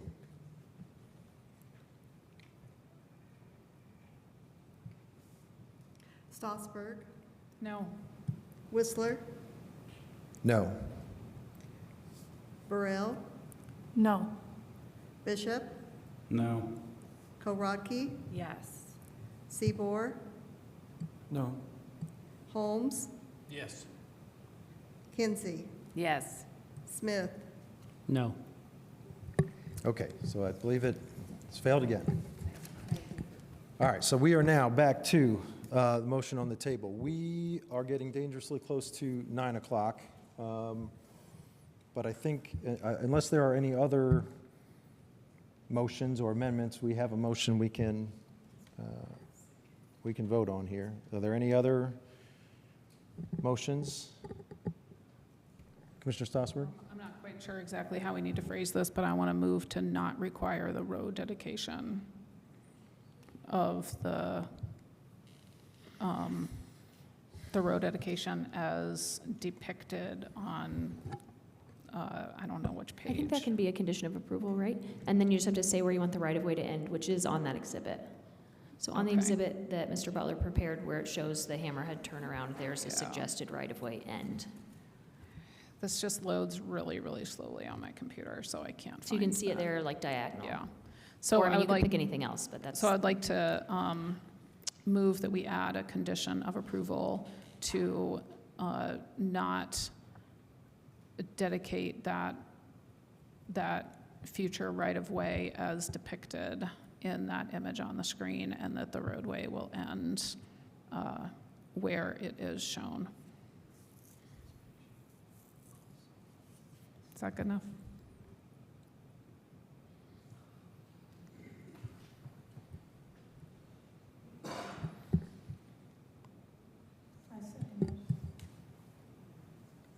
Okay, we got a motion and a second to add a condition that would simply remove the required, or the right-of-way dedication from the plat that is submitted. Is there any, can I ask a question on this? Let's say hypothetically, city decides, as Commissioner Smith suggested, that we want to put a path there instead of the road. If the right-of-way were dedicated, does that give the city optionality to do anything but build that road? So it's city right-of-way, so we can build anything we want. It could be a road, alley, trail, whatever we'd want. And theoretically, if, let's say, the property to the west were developed as PUD, and we wanted to ask the developer of that project to complete the road, but we didn't have the right-of-way, that option would be off the table, correct? Correct. It wouldn't be off the table. It'd certainly be a lot harder because they'd have to go back acquire and the right-of-way from the acquire. owner. Yeah. Yeah, okay. All right, well, Commissioner Stossberg, go ahead. I guess I have a follow-up question on that, because one of the reasons why I'm proposing this condition is because staff doesn't want that right-of-way. Does staff feel differently about that right-of-way if it was the idea of being saved for a trail as opposed to a road? Or is it basically like the liability of it at all is just not a good risk? And I would totally hear it from our city engineer. Yeah, I think I'd like to hear from Mr. City Engineer Seaboard. That's great. I guess my suggestion or preference would be to maintain the right-of-way preservation, just to enable the ability to build a path, or in some reason if things redevelop and there is a rezone, it would be nice to have that. We have a lot of public right-of-ways that are unimproved. There are some maintenance needs that happen at times, but it is relatively rare. So that's what I would suggest, but recognize that there is some increased liability, but there's also a lot of, if it isn't preserved as right-of-way, that's what it's going to be. And there's so many times we're looking at maps and we wish we had those options. So my suggestion would be to keep it as right-of-way. So your preference in this situation is to keep it, even though earlier planning staff was like, no? Yes.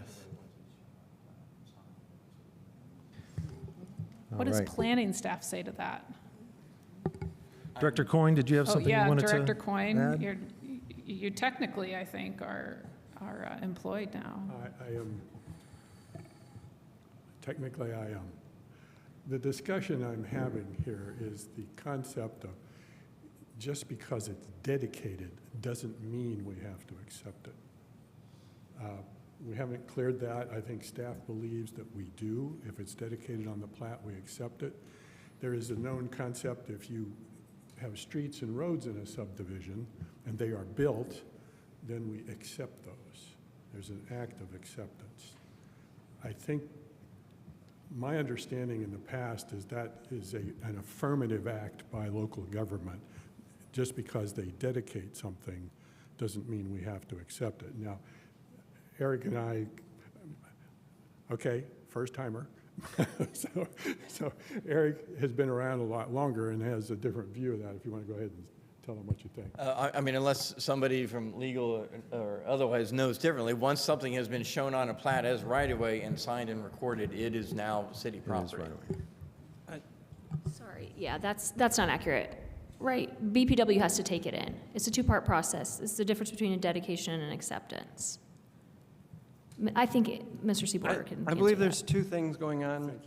I'm not an attorney, but I think there's, if it is recorded as a secondary plat dedicating the right-of-way, it is the public's right-of-way, but there is a separate effort that officially accepts some improvements into the city's maintenance inventory. So that's when we accept a street, and then Public Works takes that in, they maintain it. So there are many publicly dedicated right-of-ways that are the city's right-of-way, but we don't actively maintain like we do public roads that show up in our maintenance inventory. So that's maybe a part of the two things happening there. That's what I'm saying, the difference between accepting the liability to maintain and operate. You could have, for example, a plat that has streets and roads in it, and they could be dedicated, but we could decide they weren't built to specifications, they had some fault in it. We don't accept them. We're not going to maintain them or operate them. So that's, I think, fairly well known. Certainly, the county does it that way. I know about that. But all I'm saying is that I believe you can have an easement and have it dedicated, but it does not automatically transfer an obligation or liability on city government. I would leave that to city legal to back me up or not, or work it out with Eric here, but that's the operating concept that. So All right. I saw our representative from City Legal stand up and then sit back down again in the back. I guess I would love to have that kind of clarified in terms of like the city liability, because I'm totally willing to withdraw my condition if staff is kind of in consensus around whether or not we want this row. I need to stop real quick before we go any further. We're 3 minutes away from 9 o'clock.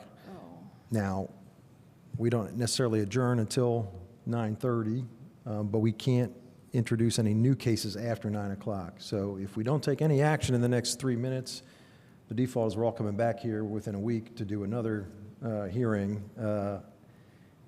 So we can do two things. One, we can suspend the rules and just decide to stay and hear those 3 additional petitions tonight, or we can take a quick action to continue those petitions to the August meeting.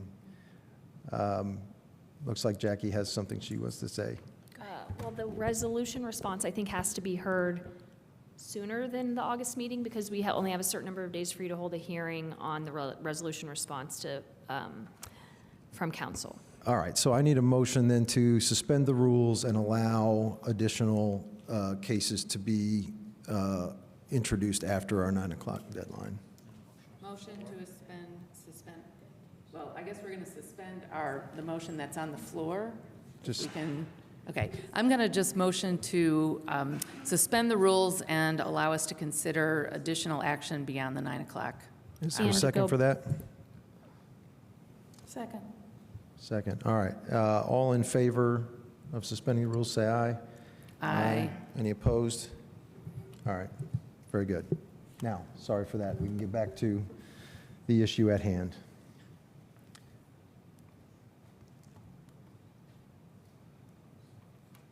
Enidina Casamania, City of Bloomington Legal Department. I'm just going to support what our director is saying. That dedication is different. It's not the same as an acceptance.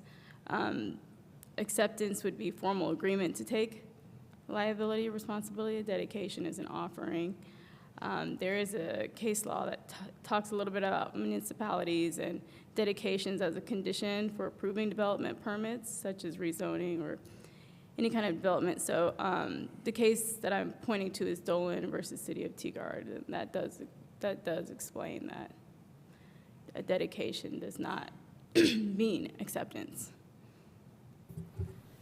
I'll withdraw my condition then, because I think then my goal of not forcing the city to manage this is already met. Thanks. Yeah, I agree. I think the default, that means that it is up to the city to take it or leave it, right? Okay. All right, well then, that motion is withdrawn, so we are now back to the original motion, which, as amended, which now, as it stands, is to approve all 3 waiver requests. Is there any additional discussion before we vote on that motion?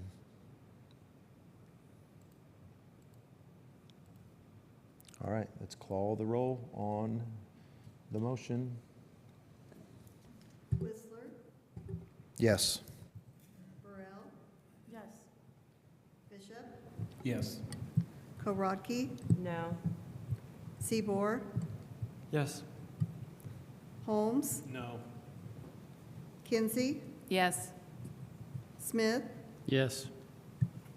Stossberg. Yes. All right, the motion carries. Thank you all for your patience as we work through that. That was a difficult one. Appreciate that.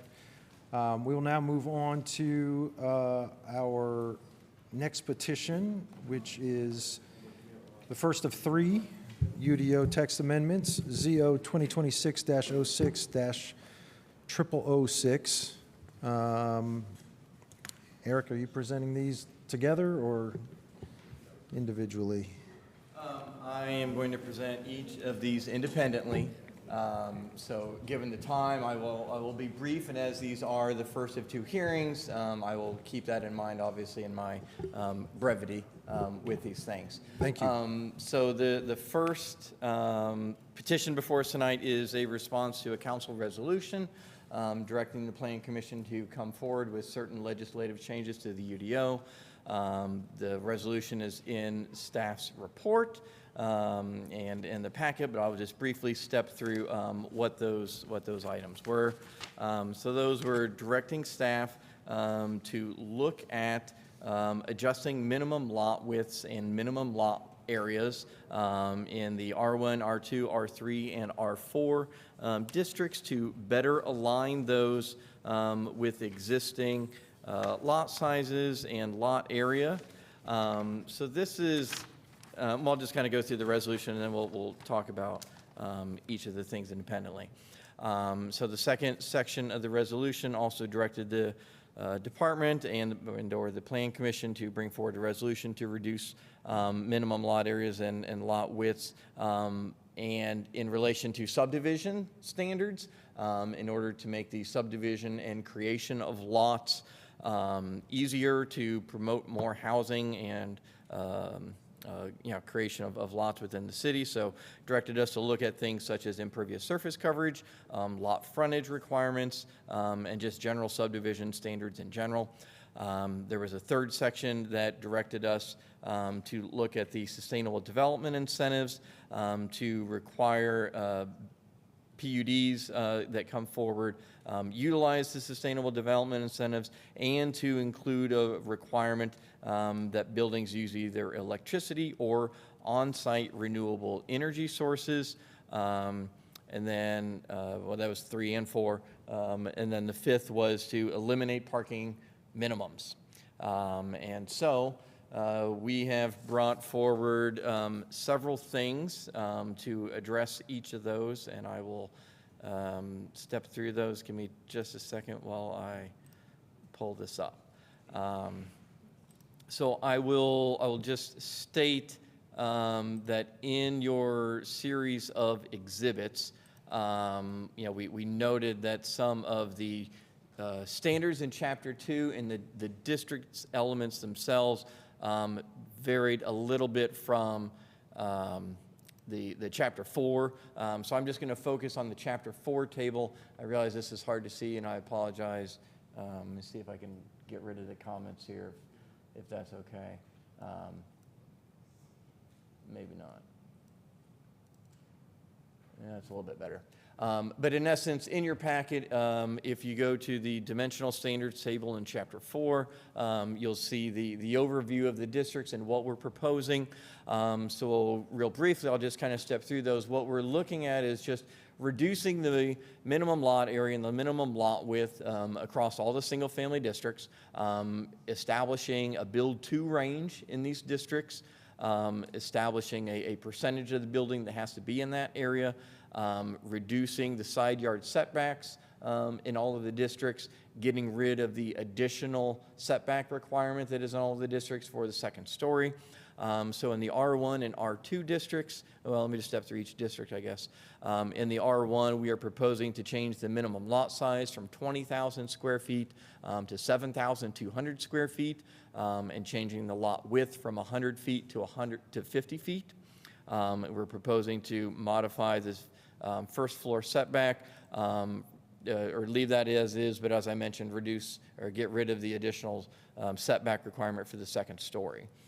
In the R2 district, we're proposing to change the minimum lot size from 7,200 square feet to 5,000 square feet, and proposing to change the minimum lot width from 60 feet to 40 feet. Side yard setback would be changing from 8 feet to 6 feet, again, getting rid of the additional setback for the second story. In the R3 district, we are proposing to reduce the minimum lot area from 5,000 square feet to 2,500 square feet, and a minimum lot width going from 50 feet to 30 feet.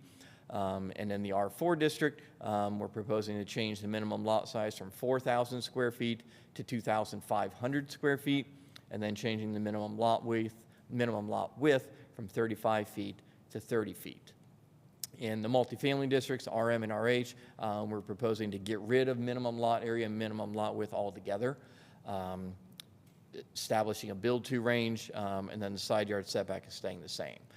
So what we looked at and what the approach that we try to come up with in all of these districts, obviously, is to reduce the minimum lot size, to give greater opportunity, to look at properties that are very large, and then in a little bit here we'll talk about some of the changes to the subdivision standards that would allow for lots to be created in the back of a property, but then also to, like I said, allow for situations where you have a really big property to be able to subdivide that, cut it in half, to have more infill development.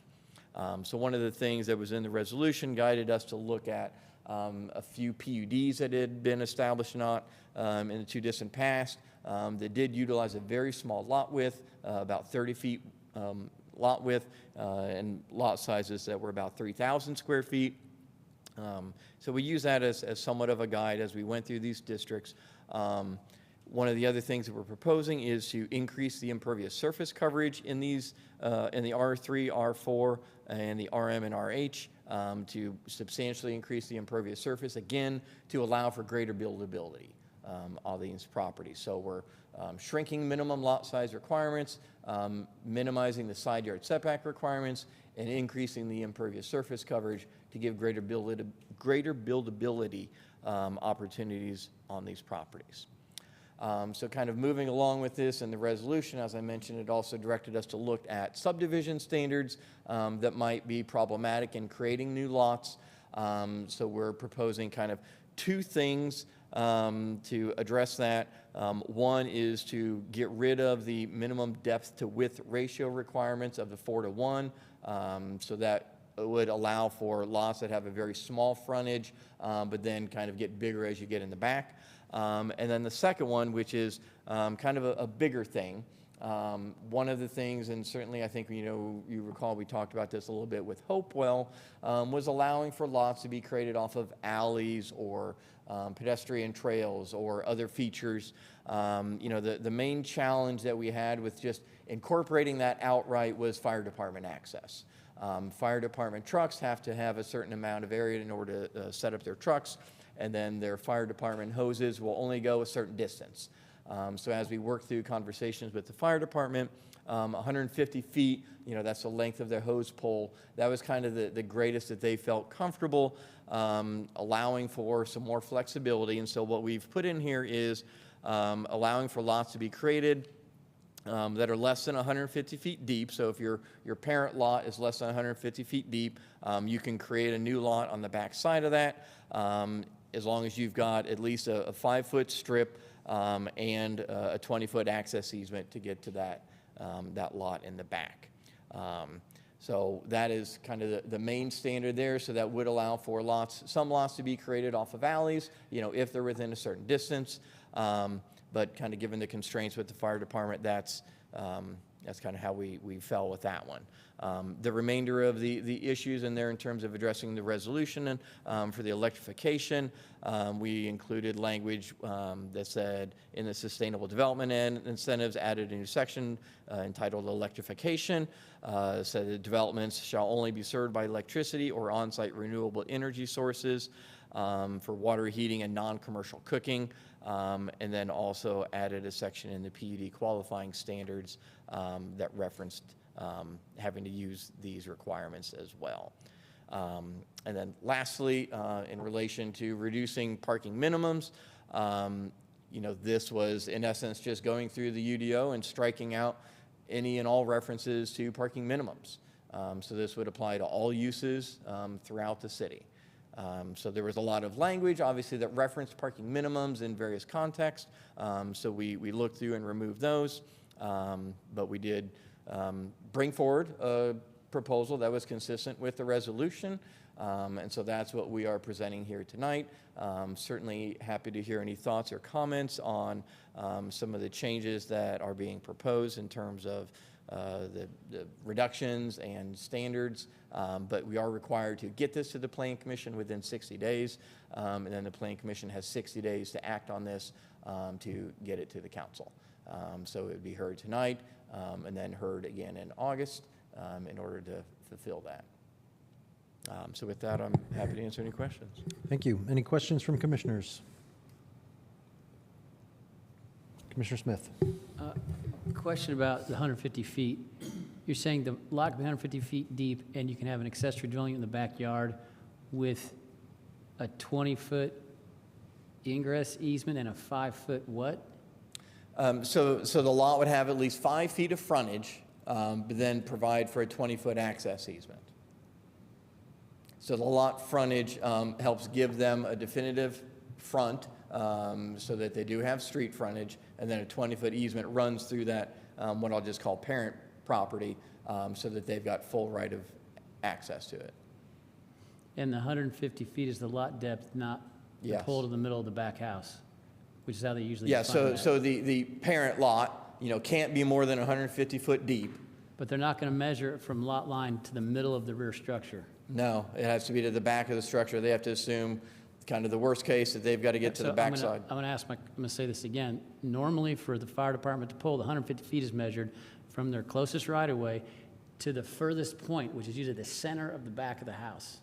And they turn the corner and draw the line over. So is it 150 feet to the back line, or is it 150 feet to the center of the back house? To the back line. Okay, so they're giving us about 165 feet. They're giving us some extra. Sure, there might be a little bit. And then, so if your house is, if you have an existing house there that's in the middle of the lot with 10-foot side yards, you can't build an accessory structure because you don't have the 20-foot easement. That would be a challenge for it, yes. So, and this is the fire department making this one up? How do we get the 20 feet reduced? Well, so that was what they needed in order for them to be able to get their trucks. I mean, not their big trucks, but for them to feel that they've got, because they, a 5-foot easement, they want a driveway that they can walk down. They don't want to be going through the side yard and fences in order to get an ADU that's in the back. So they need a free and clear 20-foot route from the street to the back. Okay. I don't agree with that, but okay. But just to follow up on that can be on either side of the structure, not both sides of the structure. Right, not both sides, just one side. And then where this, the last two sentences of this proposed language here, the parent lot with existing frontage shall comply with driveway number standards per section XXX. Well, is that just a, I mean, that's a placeholder, that's obviously. just a numbering reference to the change? entrance and drive standards that apply to single-family residences that say how wide they can be and how many number that you're allowed. So that'll be filled in with the citation. Okay. And then the last sentence here, I'm a little bit confused. Only one lot that does not have frontage on a public street can be created through this section. One lot. One additional, so you're coming in for a subdivision request to create a new lot. So this is saying that you can only create one additional, that you can't piggyback, 3 lots. So that's something the fire I just department. want to, can we just make that say one lot per subdivision request or something? Yeah. See, the way it reads at its face is only one, and then we're done with this. Nobody else can ever do it again after the first time somebody requests one of these. So I want to make sure that's. Yeah, we can word that a little better. Any other questions? This is just for residential zones? Well, so MN, so the requirement that new lots front on a public street is only applicable in the single-family districts. So in multifamily districts, you don't have to have frontage on a public street to create a new lot. You're doing impervious surface reduction also, right? Did I hear that Yes. correctly?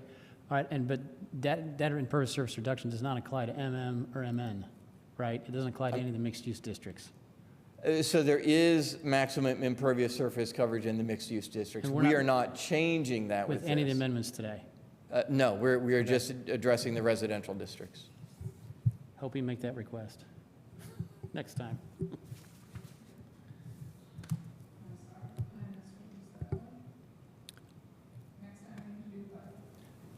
Do an impervious surface reduction on MM and MN zones. Yeah. That actually relates to a question that I had, but trying to find it. Yeah, the resolution was, very specific to the single-family district, so that's why we were there. Commissioner Strasburg, did you have a question? Yeah, I'm trying to find it. I actually have a whole list of questions, but it's also getting late and I don't want to deal with all of them, so I'm going to message them to staff later. Yeah, we will have another opportunity next month to Yeah. address these as well.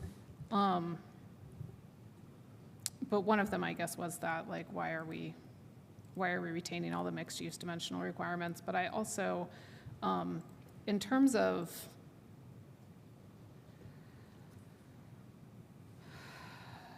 the impervious surface maximums, that there's a huge jump between the R2 and the R3, and I'm wondering how it makes sense to have a huge jump between those as opposed to a more gradual increase in the impervious surface coverage. Like, it goes from 40 to 70%, whereas before it was like adding 5% every time.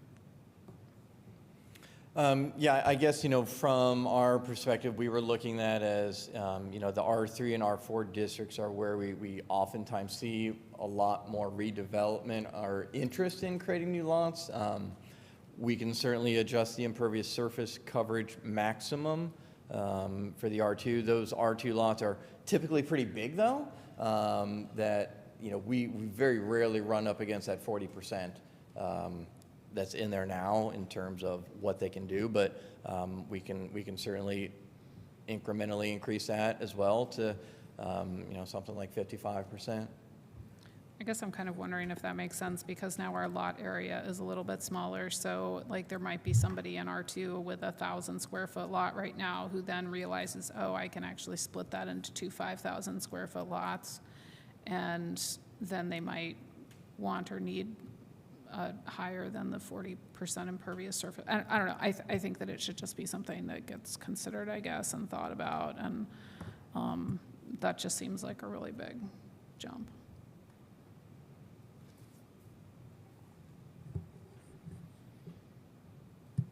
Any other questions? Oh, go ahead, Commissioner Holmes.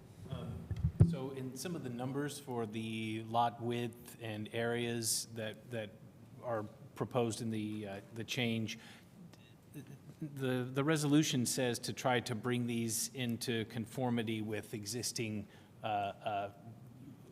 lawful but non-conforming use. That may not be the exact words. How did you guys find the sizes for these? It looks like most of them got cut half or a little less than half in size. Did you go out and find examples? Or was it just like, we're going to cut them all by X amount and that's it? So we actually kind of went through this exercise already in 2019 when we were converting from the old UDO to the current version. And we updated the zoning code and the lot size and lot width. We already went around to the neighborhoods and looked at the lot sizes and lot widths, and that's how we came up with the 4,000 square feet for the R4 and the 5,000 square foot for the R3. We kind of right-sized those for the lots that were there. So when we went back through this exercise again, as I mentioned, the resolution specifically directed us to look at 2 PUDs that had been done that did have lots that were 30 feet wide, that the lot sizes were about 3,000 square feet-ish. But we also looked at, in neighborhoods, very oftentimes you'll see, especially in corner locations, situations where lots had initially been subdivided in one direction, and then somebody owns a corner location and they chose to reorient the lots and go a different way. And then maybe during the course of action, you've now created these 4 separate smaller squares that were about half the size of the existing ones. And so we did see that pattern in a lot of neighborhoods, and felt like that was something that we were trying to look to accomplish. And those lot sizes were about 2,500, 3,000 square feet-ish. So that's how we kind of arrived at those numbers. Also looked at a lot of lots that were created were about 5,000 square feet. When they were initially platted around there.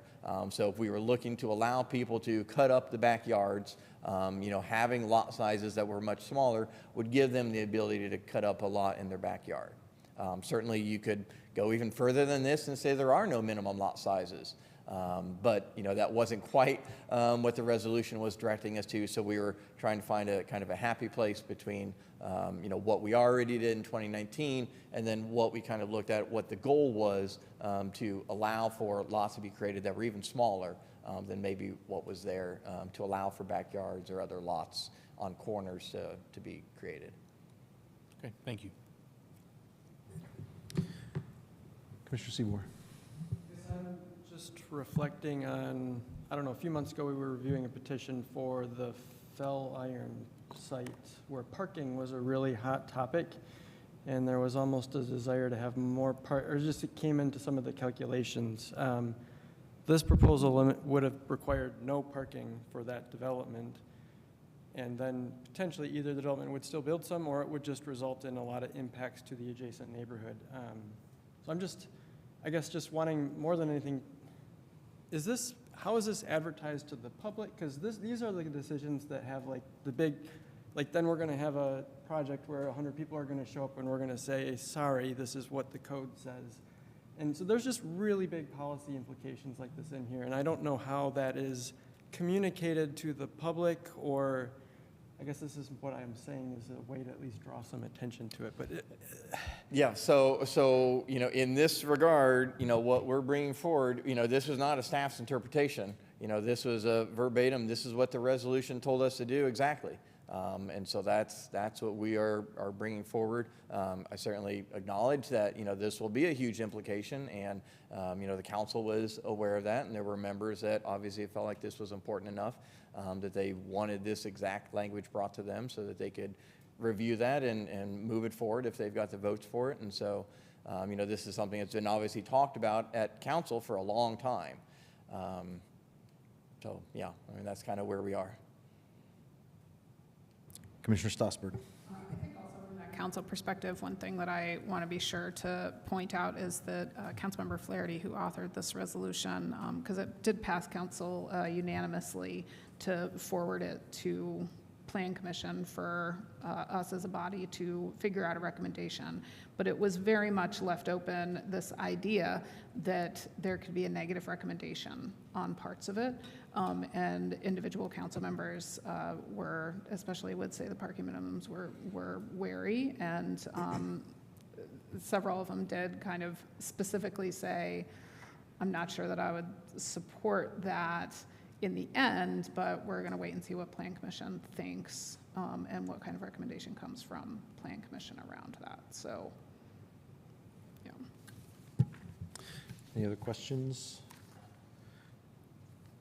Mr. Kinsey? I am also concerned about the parking issue because I don't think there is a realization among the public then, perhaps by evidence of how much we've lost our audience here, or the hour, I'm not quite sure. But the idea that we have just now eliminated, there's a proposal here to eliminate any sort of minimum parking is exactly what I was thinking about. The 100 people show up because of the concerns about the spill of parking into their neighborhoods. So I have some concern, and I wonder if there are other considerations. Was there any other? This essentially eliminates all minimum, so it goes to the most extreme. Was there any other provision considered, or is that a direct interpretation of the resolution to eliminate all parking? Yeah, that is a that is the direct expression. That's the directive. Yep, it says to eliminate all parking, eliminate all parking minimums. So this is in section 5, and it's very brief. It says to eliminate minimum parking requirements in all zones and to make any additional parking related text changes necessitated by this policy change. And yeah, I understand. I mean, I listened to a couple of those council meetings, and I understand the concerns, but boy, this just gets it's pretty worrisome. But then again, I don't know how you would go about determining, well, okay, in this, for this whatever particular use or zoning district and not for that. So, yeah, I'm not sure.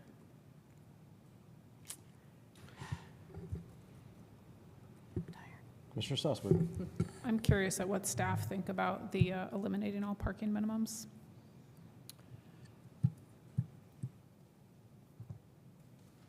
I think, from a, I mean, from a staff's perspective, for the most part, I don't see any issues, and I'll just say from most of the developments we see, we are never in a situation where there is a parking minimum that somebody's not meeting for any multifamily development.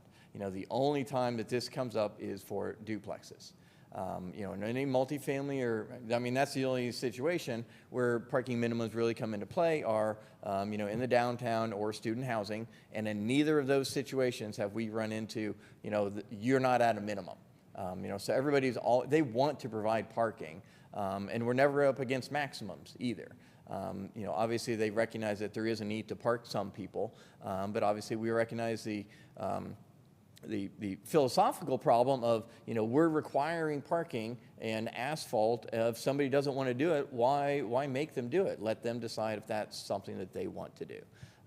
From a legislative perspective, we don't want somebody to have to put in parking if they don't want to. Commissioner Smith. Is there an issue with the petitioner coming in and asking for parking and then being told, well, there's no requirement, so we don't want you to have it?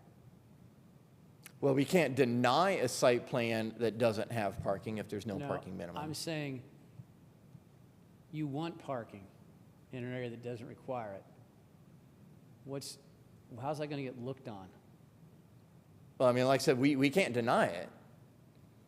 Is there a limit? I guess impervious surface hits the limit. Yeah, right? so you have Site things that... constraints hit the limit, so there's no parking control. Well, there's parking maximums. And those aren't changing. Those are not changing.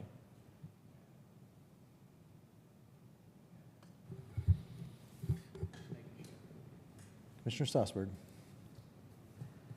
I have a question about the sustainability requirement change. There was a letter in our packet from Habitat for Humanity referring to adding the requirement that PUDs meet the Sustainable Development Incentive requirements.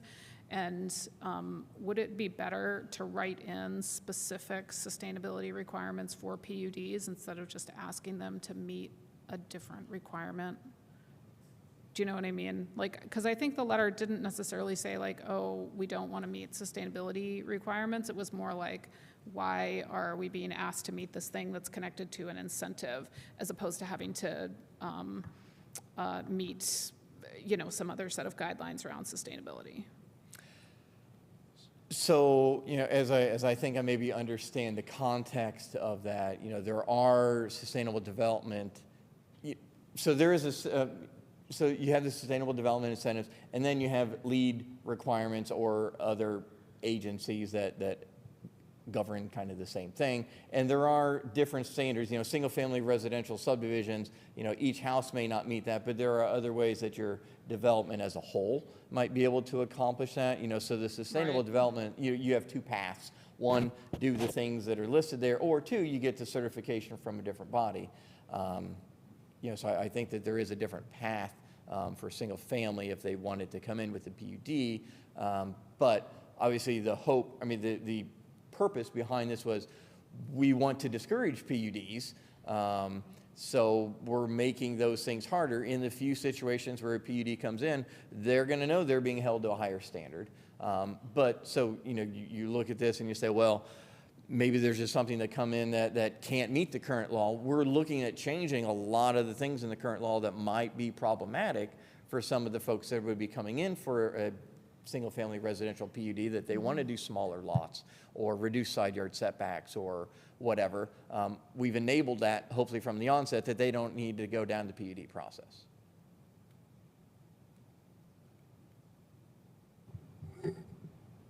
Any other questions? Commissioner Bishop? One more question about parking minimums. Is this for any vehicular conveyance, or is it specific to automobile?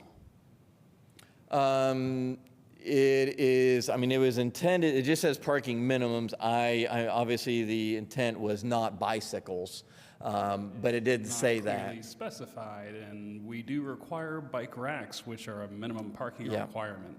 So I take that as a carte blanche that that's also removable, right? I hear what you're saying. I obviously don't think that was the intent of that, but would be a strict reading, but we did not propose getting rid of the bicycle parking minimums. Okay, thank you. Last call for questions. All right, we're going to go to public comment. I noticed we have at least one online commenter. If you're here in the room and would like to make comment, come on up to the podium, state your name for the record. Please sign in, and you'll have up to 5 minutes to make your comments.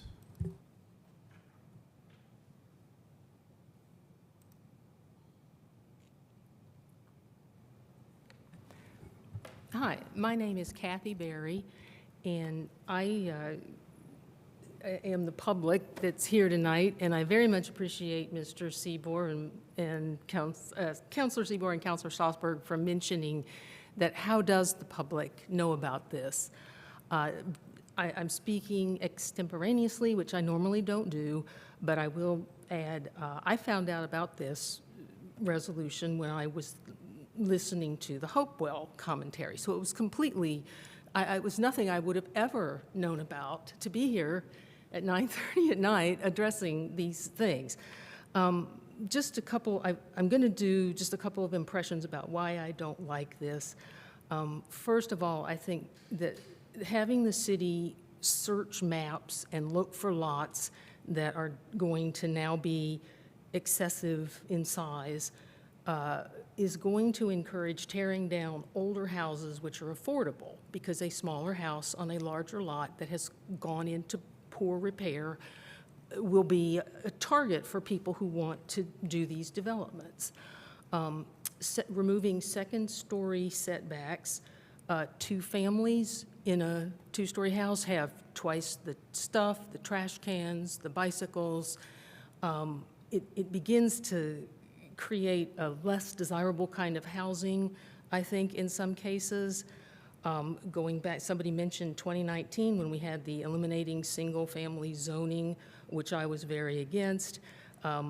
Stormwater problems were constantly brought up when you increase density.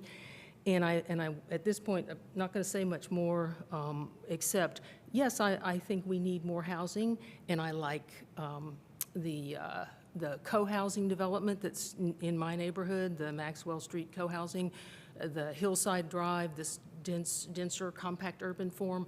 I have no objection to that kind of thing, but it is a kind of a lifestyle choice, and I don't think that when we talk about building more housing, we need a variety of housing because it has to be housing that people want. Otherwise, they move to Ellettsville, Morgan County, Lawrence County, Greene County, Brown County, maybe to a lesser extent. But, you know, I know people who commute from Orleans and Martinsville all the time.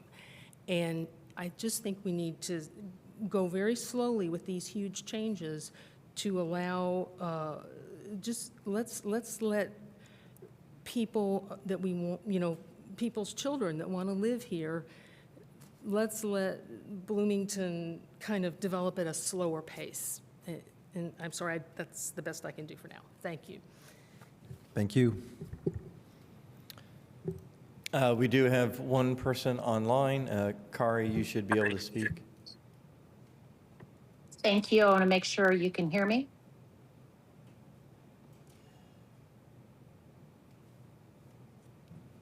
Can you hear me? Yeah, we can barely hear you. All right, I'm going to try to get close to my microphone. Is that better? Hold on. Can you check the volume sure. in in the What's room. happening? Kari, hold on a second. We're having a real hard time hearing you.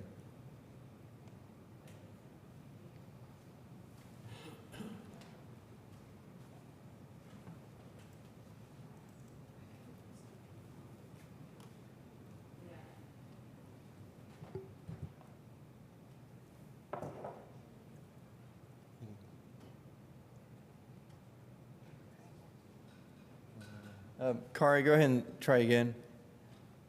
Hi, can you hear me now? We got you now, yes. All right, wonderful. Kari Bennett, Operations Director, Habitat for Humanity of Monroe County. I am going to briefly address the sustainable development requirements and in particular making that a condition of being able to do a planned unit development. We do believe that planned unit developments are particularly helpful tools for affordable housing projects, and I will be specific. Habitat for Humanity only works with residents in Monroe County who are low income, defined as at or below 80% of the area median income. We're the only builder in Monroe County that is building and selling single-family homes to residents who are in that income bracket. PUDs provide a great degree of certainty so that we know how to plan a development, and importantly, we know how much it is going to cost and therefore how much we need to fundraise or and get and grant funding.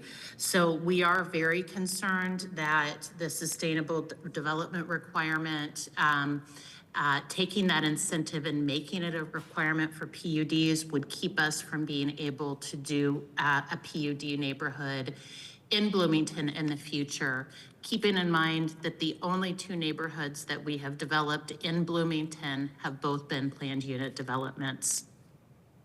I submitted the comment letter before I was able to look at the specific proposal to amend the UDO. So I do have a couple of other comments that I'd like to make about the rest of the proposal. First of all, the overall nature of this package, we do think is an improvement to the benefit of building more housing in our community.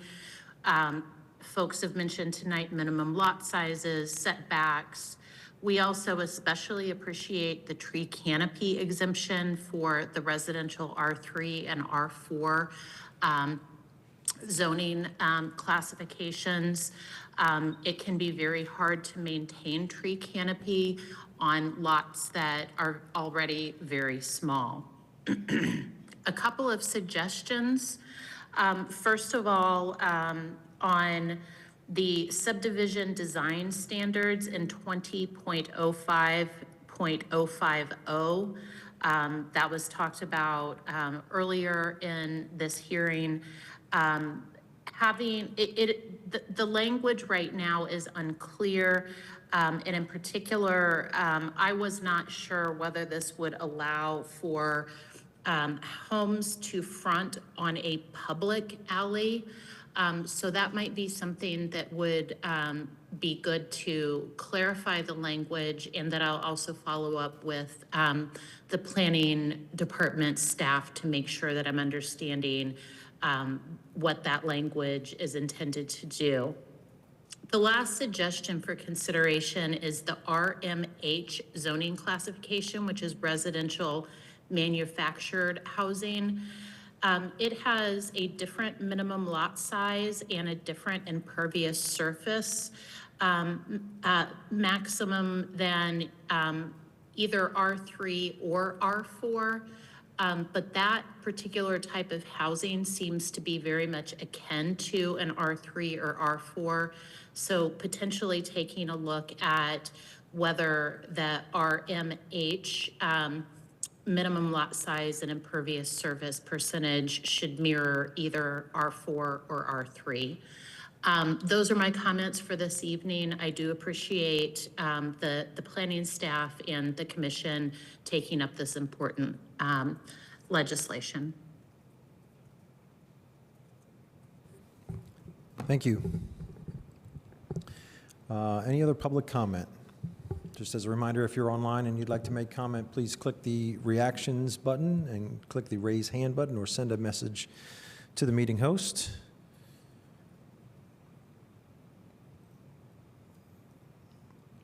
Last call for public comment. All right, then we are back to the commission for any final discussion or a motion. As a reminder, the staff recommendation is simply that we forward this petition to the required second hearing.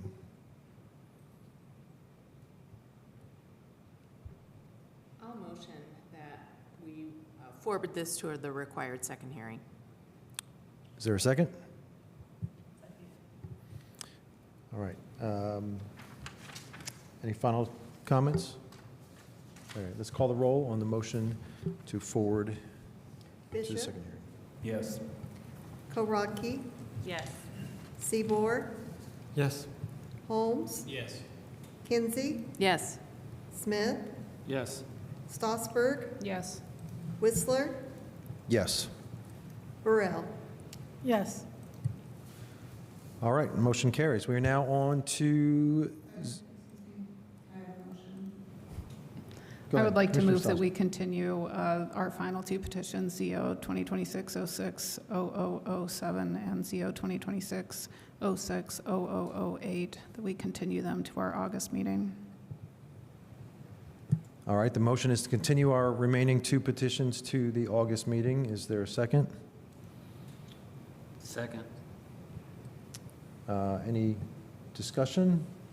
Are we allowed to do that? You said some comment about timing. Yeah, what, yes. These two are not in response to a resolution, so we are allowed to do that with these two. And I also want to note that it's after 9:30, and we did not actually suspend the rules to go past 9:30 anyway.